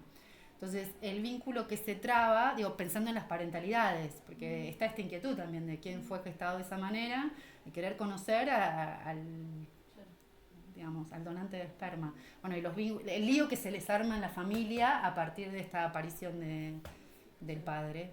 Bueno, es que justamente no es padre, pero bueno, si lo llamamos padre, no lo llamamos padre, si lo llamamos donante de esperma. Bien. Un poco yendo a qué es lo que estudian efectivamente, qué es lo que presenta el artículo, dan cuenta de cómo diferentes prácticas y procedimientos ligados a lo que llaman reproducción humana asistida, la TRHA, por ejemplo, la ovodonación, la gestación por sustitución. hacen foco en parejas gays y judías y parejas judías ortodoxas, que son como sus estudios de caso, podríamos decir. Es donde hacen, para volver a los términos más etnográficos, el trabajo de campo, con parejas gays y parejas judías ortodoxas. Bueno, del enfoque etnográfico ya hablamos bastante cuando hablamos del trabajo en el laboratorio. Básicamente, el trabajo etnográfico tiene estas características de usar un tipo de técnicas específicas para producir los datos. Tiene algo que tiene el trabajo de campo etnográfico, es lo que perdura en el tiempo. Uno no hace trabajo de campo etnográfico por 3 meses, generalmente son casi años de trabajo de campo con determinados grupos. Y también la idea de cómo los diferentes actores le dan sentido, por eso aparece en el trabajo varias veces, bueno, cómo las personas, no sé, los médicos, las médicas, las familias, cómo le van dando sentido a esa práctica, ¿sí? O es tratar de reconstruir estos múltiples sentidos. Lo que van a analizar en el texto, podríamos separarlo de esta manera. Por un lado, lo que se llama la producción de vida por biofragmentos, la idea de los embriones como artefactos, y luego específicamente la definición de parentalidad. Vamos a hablar un poco de la producción de vida por biofragmentos. Básicamente lo que plantean es que es un tema vinculado a la expansión tecnológica en biomedicina, que es como, bueno, cómo empiezan a aparecer o a modificarse ciertas prácticas a partir de las posibilidades tecnológicas. Creo que la primera fertilización in vitro para mí es de fines de los 70, para tener un poco...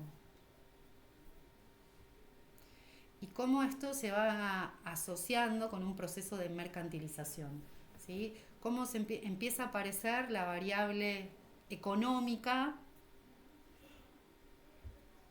en estos procesos. Cómo de alguna manera podemos reconocer una suerte de mercado de la reproducción, ¿sí? De hecho, algo que no aparece tanto en el texto, creo yo, pero sí, todas estas prácticas son súper costosas en general. ¿Cómo le pones precio a eso? No, bueno, se le pone precio, pero el precio es súper costoso. De hecho, no sé en qué anda, pero yo recuerdo que hace un par de años se sancionó una ley por la cual las obras sociales estaban obligadas a cubrir este tipo de tratamientos. Sí, pero yo creo que esto debe haber pasado como en el 2013, por ahí, en ese periodo de tiempo, en nuestro país. Desconozco cómo funciona en otros países. Y no sé si esa ley sigue en rigor, teniendo en cuenta lo que está pasando con las prepagas. No sé si la pueden haber derogado, no lo sé, pero sí había sido como algo muy importante, porque en general lo que pasaba es que las obras sociales no cubrían ningún tipo de tratamiento, ni de fertilización asistida. Bueno, no hablamos de la subrogación de vientre, pero todo lo que tiene que ver, por ejemplo, no sé, incluso la previa estimulación ovárica, con el propio material genético, no cubrían nada, no había ningún tipo de soporte material para esto, y sí, en un momento se consiguió que fuera ley, que esto, no voy a buscar el dato, porque pero sí pasó. Antes lo que pasaba es que en general muchas familias que iniciaban estos procesos le empezaban a hacer juicio a las obras sociales o a las prepagas para que les cubrieran los tratamientos. Pero también había una idea, bueno, los tratamientos eran tan costosos que había un corte solo algunas personas accedían a, que es un poco lo que pasa hoy con el vientre subrogado, que es súper costoso. Hoy son más accesibles, no sé, tal vez, sin conocer, una fertilización in vitro o algún tipo de tratamiento de fertilidad, sin llegar a la fertilización in vitro, que, que puede ser accesible, relativamente accesible para algunas familias. Me parece muy loco la necesidad de uno de crear esa vida con tu propio ADN. Sí, y no adoptar. Sí. Justo pensaba en lo mismo. Es costoso y qué sí. sé yo. Pelear por eso, hacerle juicio a la obra social, tan.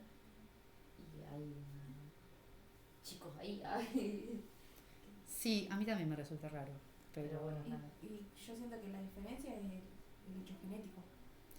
Yo justo pensaba en eso, ¿será tan distinto criar a un hijo que no hayas parido vos? Que no, bueno, tampoco el pan. Por eso es el hecho genético, o sea, de saber que tiene tus genes. Porque No, pero cuando ni siquiera tiene tus genes, digo, y por ahí, cuando es producto de una donación, no tiene tu material genético, pero sí estuvo en tu panza, digo, bueno, ahí pasas capaz por todo el proceso de que transitar eso, ¿no? Toda la gestación y el parto. no sé por qué, pero bueno. No sé, como que no lo logro entender.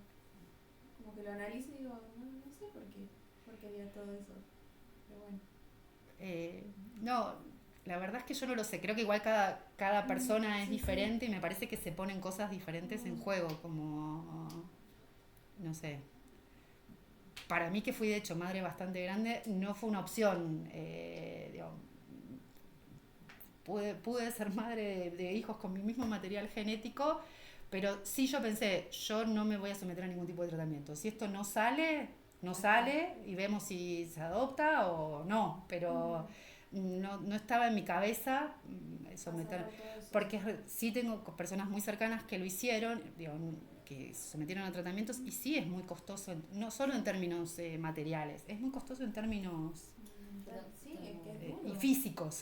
Yo tengo una tía que estuvo un montón de tiempo intentando quedar embarazada con su pareja y se la pasaban yendo a Buenos Aires a intentar hacer tratamientos uno y otro y triste y depresión y todo un pom y su pareja se murió y no pudo tener hijos. Fue un accidente de tránsito, sí. Así que todas sus ganas de ser madre quedaron frustradas. Ay, qué terrible. La verdad, sí. Pero recuerdo que cuando estaban intentándolo era todo un proceso también Y se conlleva mucha energía. Sí. y la idealización de capaz y el sueño que tienen atrás, porque para llevar a todo eso tiene que tener un montón de motivación y sueño y pasar y una y otra vez que te digan y no funcionan, no son viables, no debe ser duro. Sí, sobre todo eso, ¿no? Lidiar con la frustración, porque son procesos que muchas veces no funcionan, como seguir intentando. Cuando dijiste no someterme a eso, lo pensé, claro, también no es, o sea, es para el cuerpo y para la mente. Sí. Pero no sé, seguramente hay trabajo sobre eso, pero ¿qué se le juega a las personas que tienen infertilidad con esa insistencia de, digo, está claro que pasan cosas ahí, que no sé, tiene que ver por ahí con lo que vos decís, como de no sé, querer que tus hijos se parezcan a vos en algún sentido. No sé, debe haber algo en eso porque si no, no pasaría. Digamos, no veríamos tantos procesos. Sería más la concepción o definición de parentalidad es que tenga mi ADN. Como van cambiando, o sea, supongo que es la definición. Sí, una es que tenga mi ADN cuando lo pensás así, pero si vos aceptás una donación ya no va a tener tu ADN. Pero capaz que tiene el del otro, ¿no? Sí, pero estás renunciando, se va a parecer, tal vez se parece a mi pareja, pero tal vez se parece a una mujer random. Qué loco es.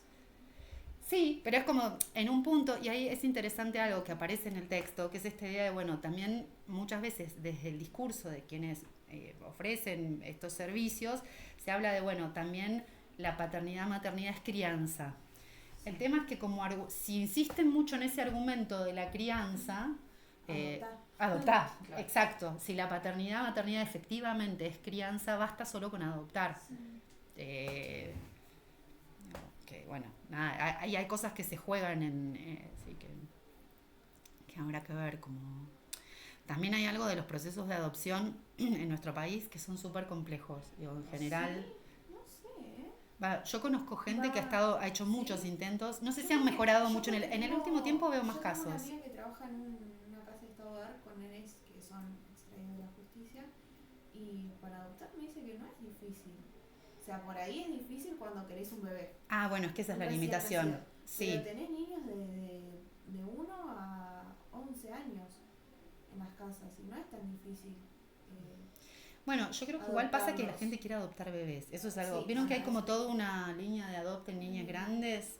Sí. Yo he escuchado como una. Y igual sí. También entiendo que, bueno, por ejemplo, los nenes estos son sacados de la familia porque hay problemas muy graves en esa familia y vienen con traumas. Eso lo acepto y sé que puede ser difícil lidiar, pero no es tan difícil el proceso de adopción. No, a veces vienen con cuestiones, digo, por ejemplo, yo conozco un caso en que, no sé, adoptaron un niño con HIV, con problemas de consumo de los padres, lo cual en realidad cuando nació era un problema de la madre, que era un problema de consumo del bebé. Digo, pero hay historias de todo tipo en todos lados. Sí conozco casos en los que el sistema, probablemente porque querían adoptar bebés, se les hizo muy difícil. Yo conozco un amigo que su familia fue casa de tránsito de 2 nenas que habían pasado por 3 familias distintas antes, o sea, su familia original que lo sacaron, y una familia más que lo recibió como casa de tránsito y las cagaban a palos, las golpeaban y eran bebés, niñas, y ellos tuvieron que hacer todo un reproceso de reeducación de esas niñas, y encima eran de tránsito, o sea, al año las entregaron otra vez a otra familia que decidió cortar todos los lazos con la familia anterior, o sea, con la última que habían tenido buena relación, como para ordenarles un poco la mente a las niñas. Y para la familia de mi amigo que las vio crecer, que pasaron todo ese proceso de que las nenas que te acercabas y decían así, ¿viste? Y estaban cachorritos con miedo. Las casas hogares les hacen como volver tipo, che, eso no está bien. Como no está bien que vayas y le pegas a tu compañero, no está bien que vayas y lo toques. Como que hay que tener límites. Es como, y vos que escuchás todas las historias que es como, no puede ser.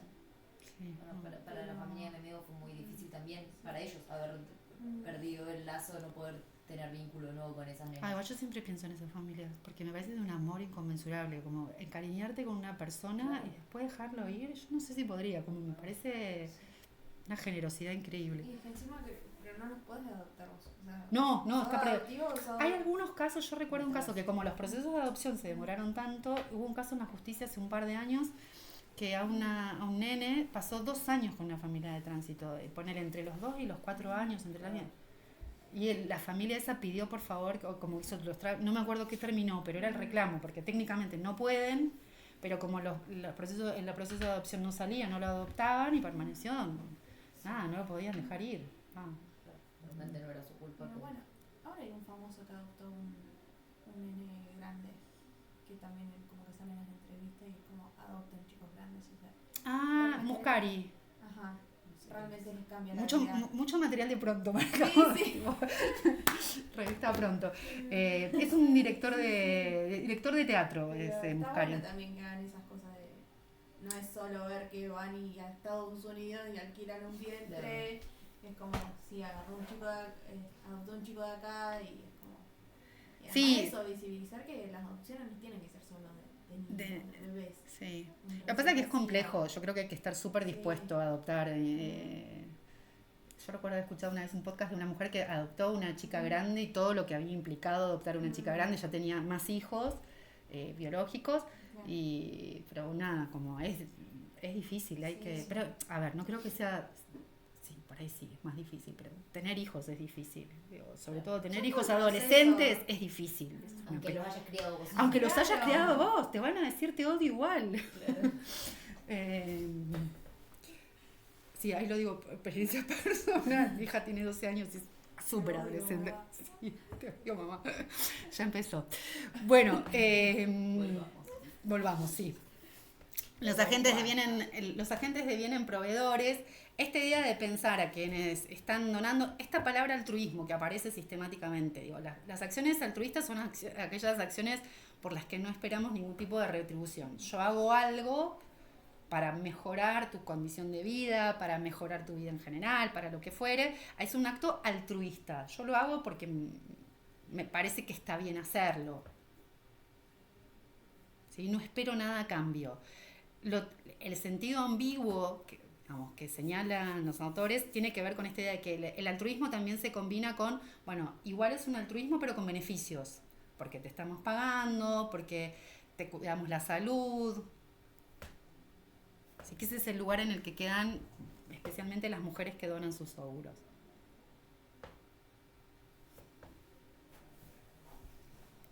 Y los vientres, ¿o no?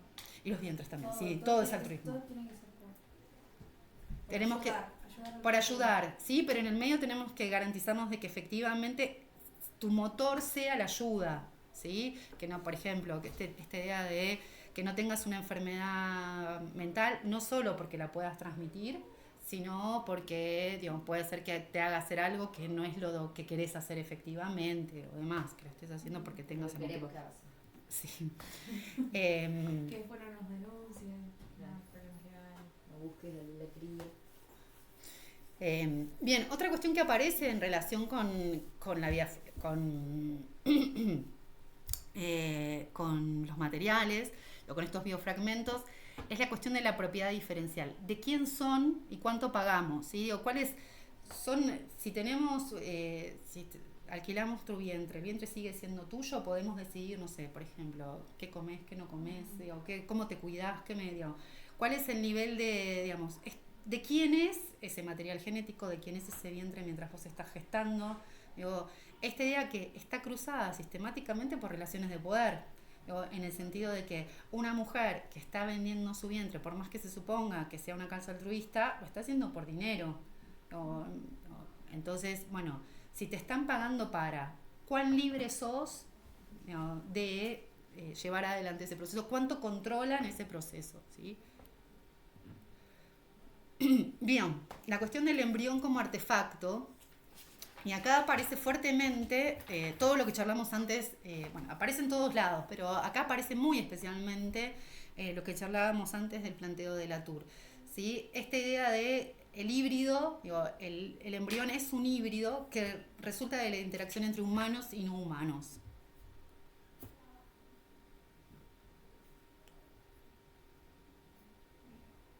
¿Sí? Porque es el resultado de, por supuesto, del material genético humano, pero en un contexto donde es intervenido tecnológicamente.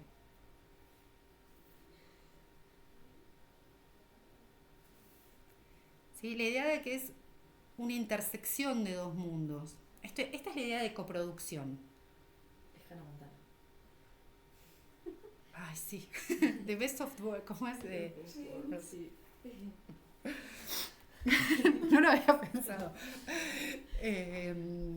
Bien, pero sí, efectivamente hay como esta idea de, es fundamental para el enfoque sociotécnico o el enfoque de la teoría de actor red, que no existe lo humano y lo no humano como algo separado. Digo, solo existe esa interacción, ¿sí?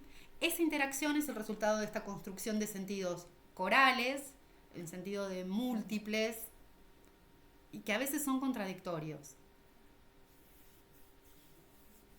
Digo, la misma idea del altruismo presenta un sentido contradictorio. ¿Cómo algo va a ser altruista si te estamos pagando para? Ahí hay un sentido contradictorio en el término altruista. El marketing. El marketing, igual es eficaz. Yo me acuerdo una vez, hace muchos años, fui a visitar a mi ginecólogo y tenía un folleto de ovodonación en la mesa, porque igual se dedica a cuestiones de fertilización. Y me había llamado muchísimo la atención, como si crees que podés ser, o algo así era, donante de óvulos, como que se vendía como, che, qué buena que sos si haces esto, como eso. ¿Tendrías el amor suficiente? Más o menos, tal vez, pero era como, sería un re lindo gesto, no sé, me había llamado la atención, aparte como era un Y como folleto. donante de médula de Claro. repente. Yo quiero ser Claro. buena persona. Claro. Yo quiero ayudar. Claro, es más, yo ya era grande, igual no hubieran sido aptos mis óvulos, pero sí me había llamado mucho la atención cómo se vendía eso, como, porque aparte en ese momento para mí era como una práctica totalmente desconocida. Bien, esta idea de no hay jerarquías remite a lo que hablábamos antes sobre la red. ¿Sí? Cuando decimos no hay jerarquías no es que lo humano se imponga sobre lo no humano. Una expresión que se usa mucho en el marco de la teoría del actor red es la idea de que la agencia, la capacidad de agencia, cuando en ciencias sociales se habla de agencia, es de la capacidad de actuar en el mundo, ¿sí? La capacidad de hacer cosas en el mundo, la capacidad de agencia de humanos y no humanos es equivalente. Ese es el principio de simetría extendido.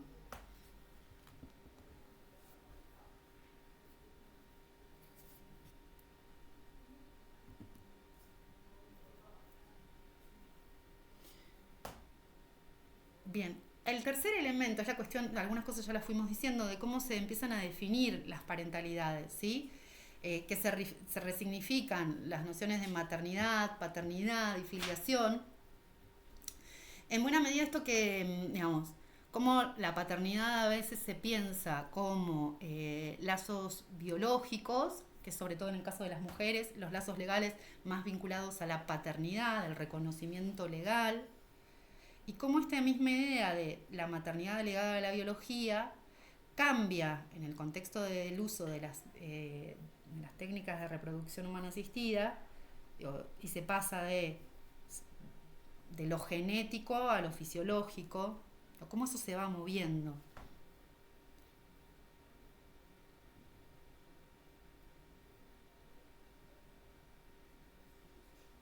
Sí, me pareció bastante interesante esta cita de: con las TRHA la biología ya no es un destino sino un punto de partida. Digo, cómo hay una idea de que a partir de ciertas herramientas biológicas uno puede tomar decisiones sobre la maternidad o sobre la paternidad. Puedo decidir qué hacer con esos lazos parentales. ¿Sí? Y ahí, digo, hay una parte del texto que un poco se corre del centro del texto, pero es como la cuestión de pensar este tema de la filiación en contexto argentino, porque es un tema de agenda. Yo no sé, creo que lo trabajamos, hay un texto de Petinho Zapala, que lo vimos en Historia y Filosofía de la Ciencia al principio, pero no me acuerdo en qué año, que hablaba sobre el índice de abuelidad. ¿Le suena algo de eso? No me suena ni el autor ese. Ni la autora, nada.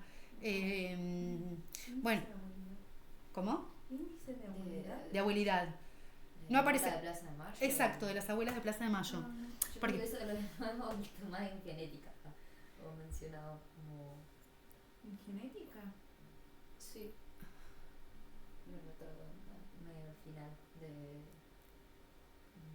con los SPN. No recuerdo. Ok. Son como mirando lugares donde tenés...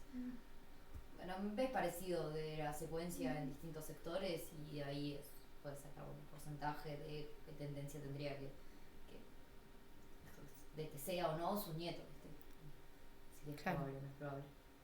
Bueno, es que en realidad lo interesante, y ese texto lo planteaba, es como el índice de abuelidad surge en buena medida por una demanda de la sociedad civil. Es una, digamos, ahí tenés un desarrollo científico asociado a una demanda social, que era cómo hacer para identificar rasgos de filiación a través del ADN, digo, cuando no tenés a padres y madres, que es lo que pasó con los desaparecidos. ¿No? Claro. Cómo identificar esos nietos que las abuelas están buscando y ver si efectivamente hay alguna filiación genética. Digo, eso sí fue un desarrollo impulsado por Abuelas de Plaza de Mayo, fue un desarrollo que hizo una genetista norteamericana, cuyo nombre no recuerdo ahora ni lo voy a intentar porque no me va a salir, pero lo podemos buscar, que básicamente fue fundamental el impulso de las abuelas para encontrar una técnica, un desarrollo científico que permitiera, hoy cuando se anuncian la recuperación de nietos, muchas veces no se asocia directamente con la abuela, sino con el grupo familiar, porque a veces tampoco hay abuelas. Entonces dicen, bueno, pertenece al grupo familiar como tal y tal. Vieron que generalmente cuando se anuncia la recuperación de algún nieto, se toma el nombre de la madre y el padre y se dice el grupo familiar, no sé, XX, se asocia con un 99,9% de probabilidades de que pertenezca a este grupo familiar. Que eso inicia este camino de la búsqueda por la identidad.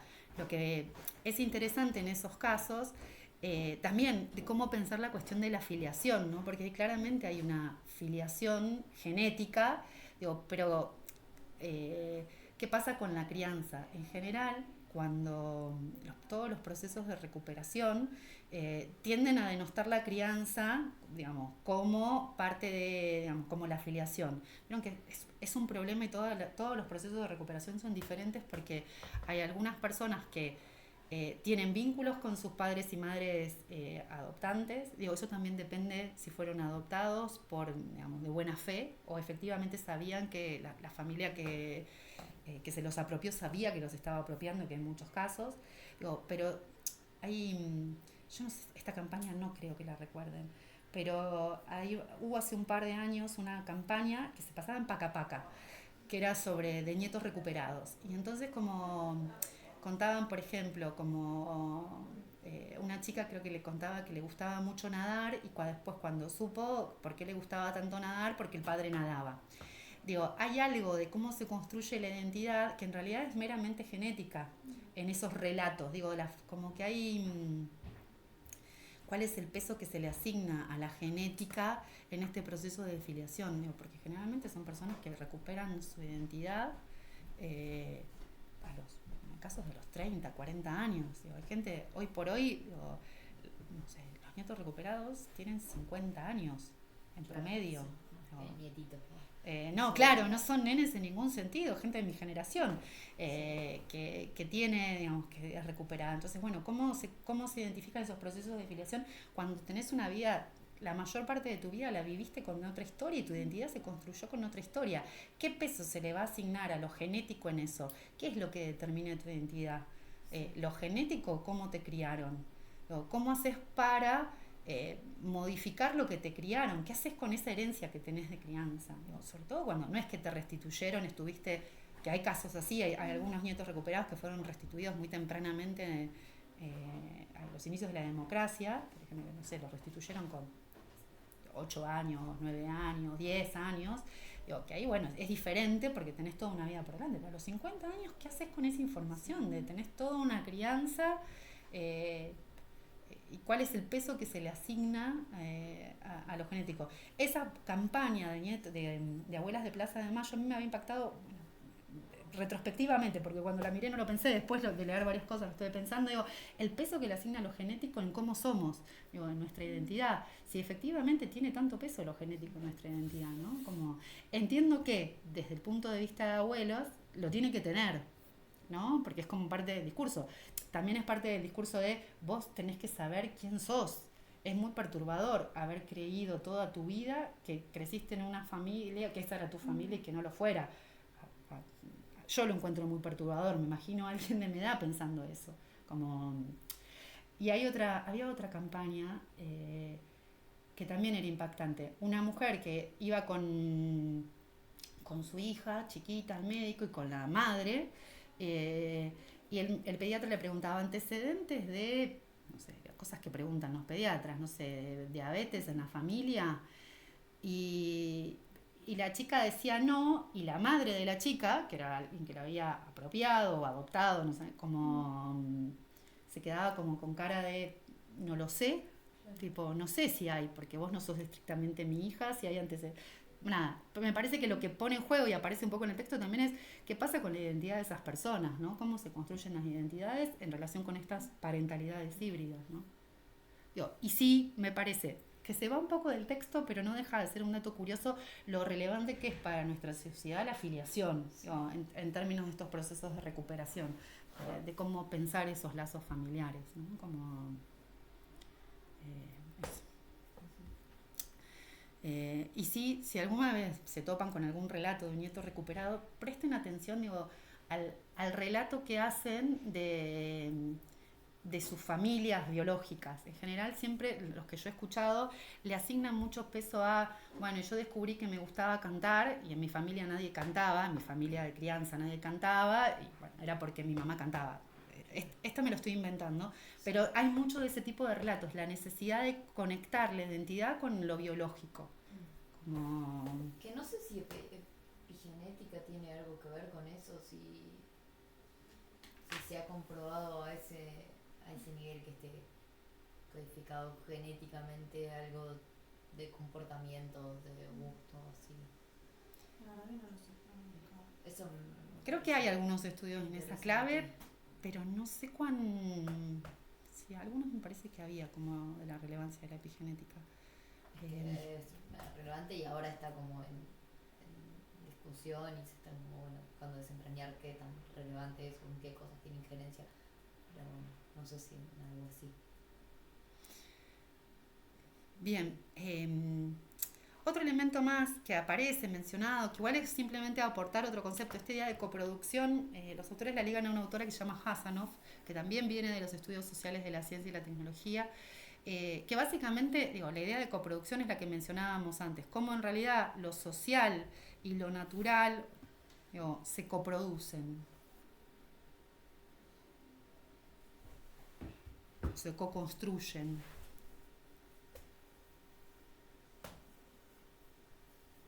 Y lo que vemos sistemáticamente en todos estos procesos de TRHA es que hay sistemáticamente procesos de construcción de los hechos biológicos. ¿A qué vamos a llamar maternidad? ¿A qué vamos a llamar paternidad?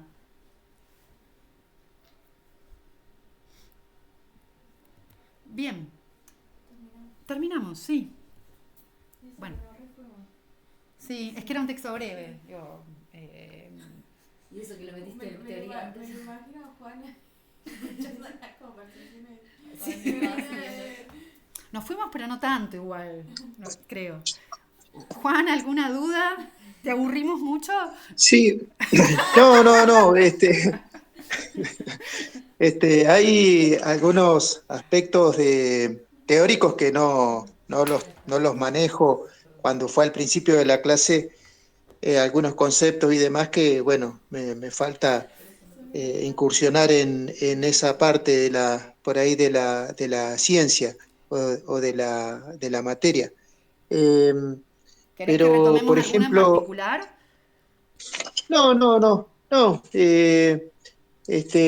Lo que le decía hoy del laboratorio, la construcción de los hechos científicos, pero bueno, en relación a lo que puede ser resultado de una investigación en laboratorio, no de los hechos sociales, porque los hechos sociales son situados, digamos, se construyen en distintos contextos. Entonces, por ahí, bueno, esa cuestión ahí de los estudios de laboratorio que le decía hace un rato.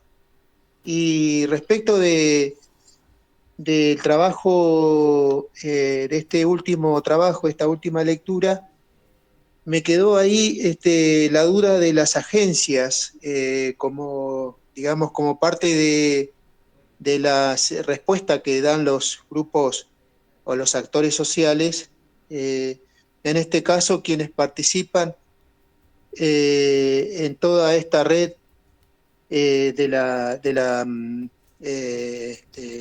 tener un niño, de alquilar el vientre y demás. ¿Cómo serían las agencias de quienes participan? En el caso concreto de mujeres, esa agencia, esa respuesta que queda tapada por toda la estructura que se desarrolla por encima. Esa duda. A ver si entendí bien la pregunta. Vos lo que querés plantearme es qué pasa con las mujeres que deciden donar sus óvulos o su vientre para gestación. ¿Qué capacidad de acción tienen? Claro, exactamente, porque el contexto es distinto, porque se trata de lugares, por ejemplo, de Argentina o de Estados Unidos, con legislación distinta y entonces con lugares distintos en los cuales el espacio que puede darse dentro de lo legal puede ser más acotado. Y ahí entonces, porque esto del altruismo en realidad está como ocultando una cuestión económica, como usted decía en la clase. Entonces, no hay las posibilidades de dar una respuesta, son muy limitadas de las mujeres que participan en todo este entramado al respecto. Sí, efectivamente, a ver, todo este proceso de construcción de sentidos y de construcción de híbridos, la misma idea de la teoría del actor red, supone que no todos los actores, no todos los agentes llegan con la misma cantidad de poder, ¿sí? Para decirlo, o en términos más de Bourdieu, con el mismo capital. Y eso efectivamente, cuando decíamos hace un ratito, hay una propiedad diferencial de los biomateriales, también hay una capacidad de agencia diferencial. No, efectivamente, por una cuestión de el capital simbólico y económico que tienen estas mujeres, su capacidad de intervenir en la trama, en la red, es menor que la de otros grupos. Algo que señala bastante el texto es la posición de vulnerabilidad en la que están esas, no lo dicen esos términos, pero si uno piensa que son mujeres que están siendo estudiadas para ver si efectivamente están bien intencionadas, si hay una mirada de sus trayectorias que es permanentemente evaluada, mientras que no se evalúa si las personas que van a ser los receptores de, de estos dones efectivamente están psicológicamente preparados, ¿sí? Nadie hace esa evaluación de la misma manera que se hace con quienes donan. Entonces la Ah, no. capacidad de agencia es restringida, pero sí es importante tener en cuenta ahí que en general las redes siempre Ajá, suponen bien. relaciones de poder y por lo tanto diferentes capacidades de agencia. Ajá, bien. O sea, para decirlo de otra manera, no todas las personas intervienen de la misma forma, con el mismo capital, con la misma capacidad de agencia en la estabilización de un hecho científico o en la estabilización de cualquier hecho. Sí, Digo, que esto bien. lo podemos ver, hay un concepto que vamos a ver más adelante, pero que también nos permite ver que es el de injusticia hermenéutica. También muchas veces las personas no tienen la misma capacidad, por sus trayectorias, de pensar o de interpretar los procesos en los que están inmersos. Así como tampoco tienen la misma capacidad de intervenir en esos procesos. No todas las personas forman de la misma manera parte, digamos, o contribuyen de la misma manera a la construcción de un repertorio colectivo. No sé cómo decirlo en términos menos abstractos, pero básicamente es para llevarlo al terreno más básico, existe desigualdad en todos los ámbitos, también a la hora de la construcción. Y eso pasa con estas mujeres que donan sus óvulos o sus vientres.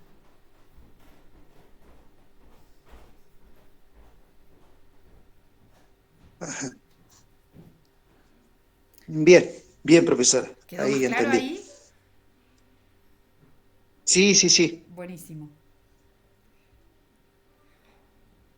Cualquier duda sobre alguno de los conceptos, o que en realidad algunas de las cuestiones ya las vimos, digo, todo el primer punteo que hice al principio, creo que son cosas que tal vez con otras palabras, pero las charlamos en la unidad 1 a partir de la trayectoria de los estudios sociales de la ciencia y la tecnología. Digo, cómo cambia eso a partir de la década del 70.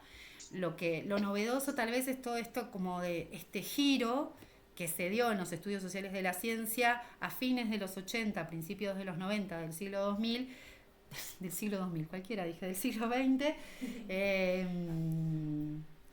que muchas veces se lo llama giro poshumanista, porque es dejar de centrar, digamos, de creer que los humanos son los que determinan la materialidad, o también se lo llama giro ontológico. La idea de ontología, ¿sí?, remite a de qué está hecho el mundo. Creo que esto lo hemos charlado varias veces. Cuando hablamos de ontología estamos hablando de cuáles son los elementos que hay en el mundo. Y uno puede decir, ¿existen efectivamente los embriones? Bueno, en realidad no existen los embriones, sino que son el resultado de una co-construcción. Empezar a pensar cómo se construyen las ontologías es un problema que en general en las humanidades empezó a ser central a partir de comienzos de los 2000, podríamos decir, fines de los 90, comienzos de los 2000. Estamos hablando de fines del siglo XX, comienzos del siglo XXI.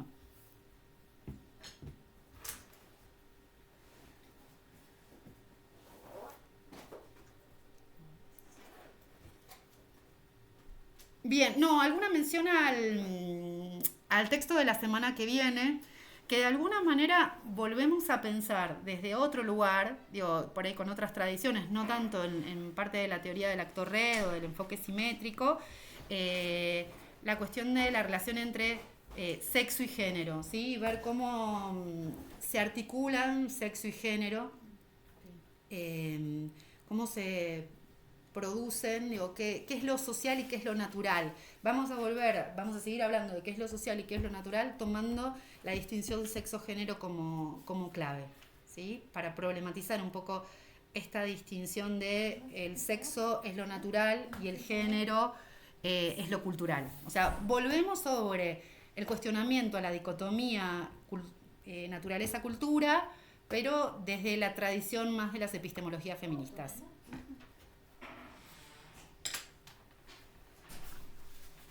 Ahí, digo, por ahí hacemos un repaso primero un poco de epistemologías feministas para recordar y para ponernos al día y ver más o menos digamos, el marco de debates. Un poco lo que hicimos hoy, pero más con las epistemologías feministas. Eso es un poco lo que vamos a hacer la semana que viene.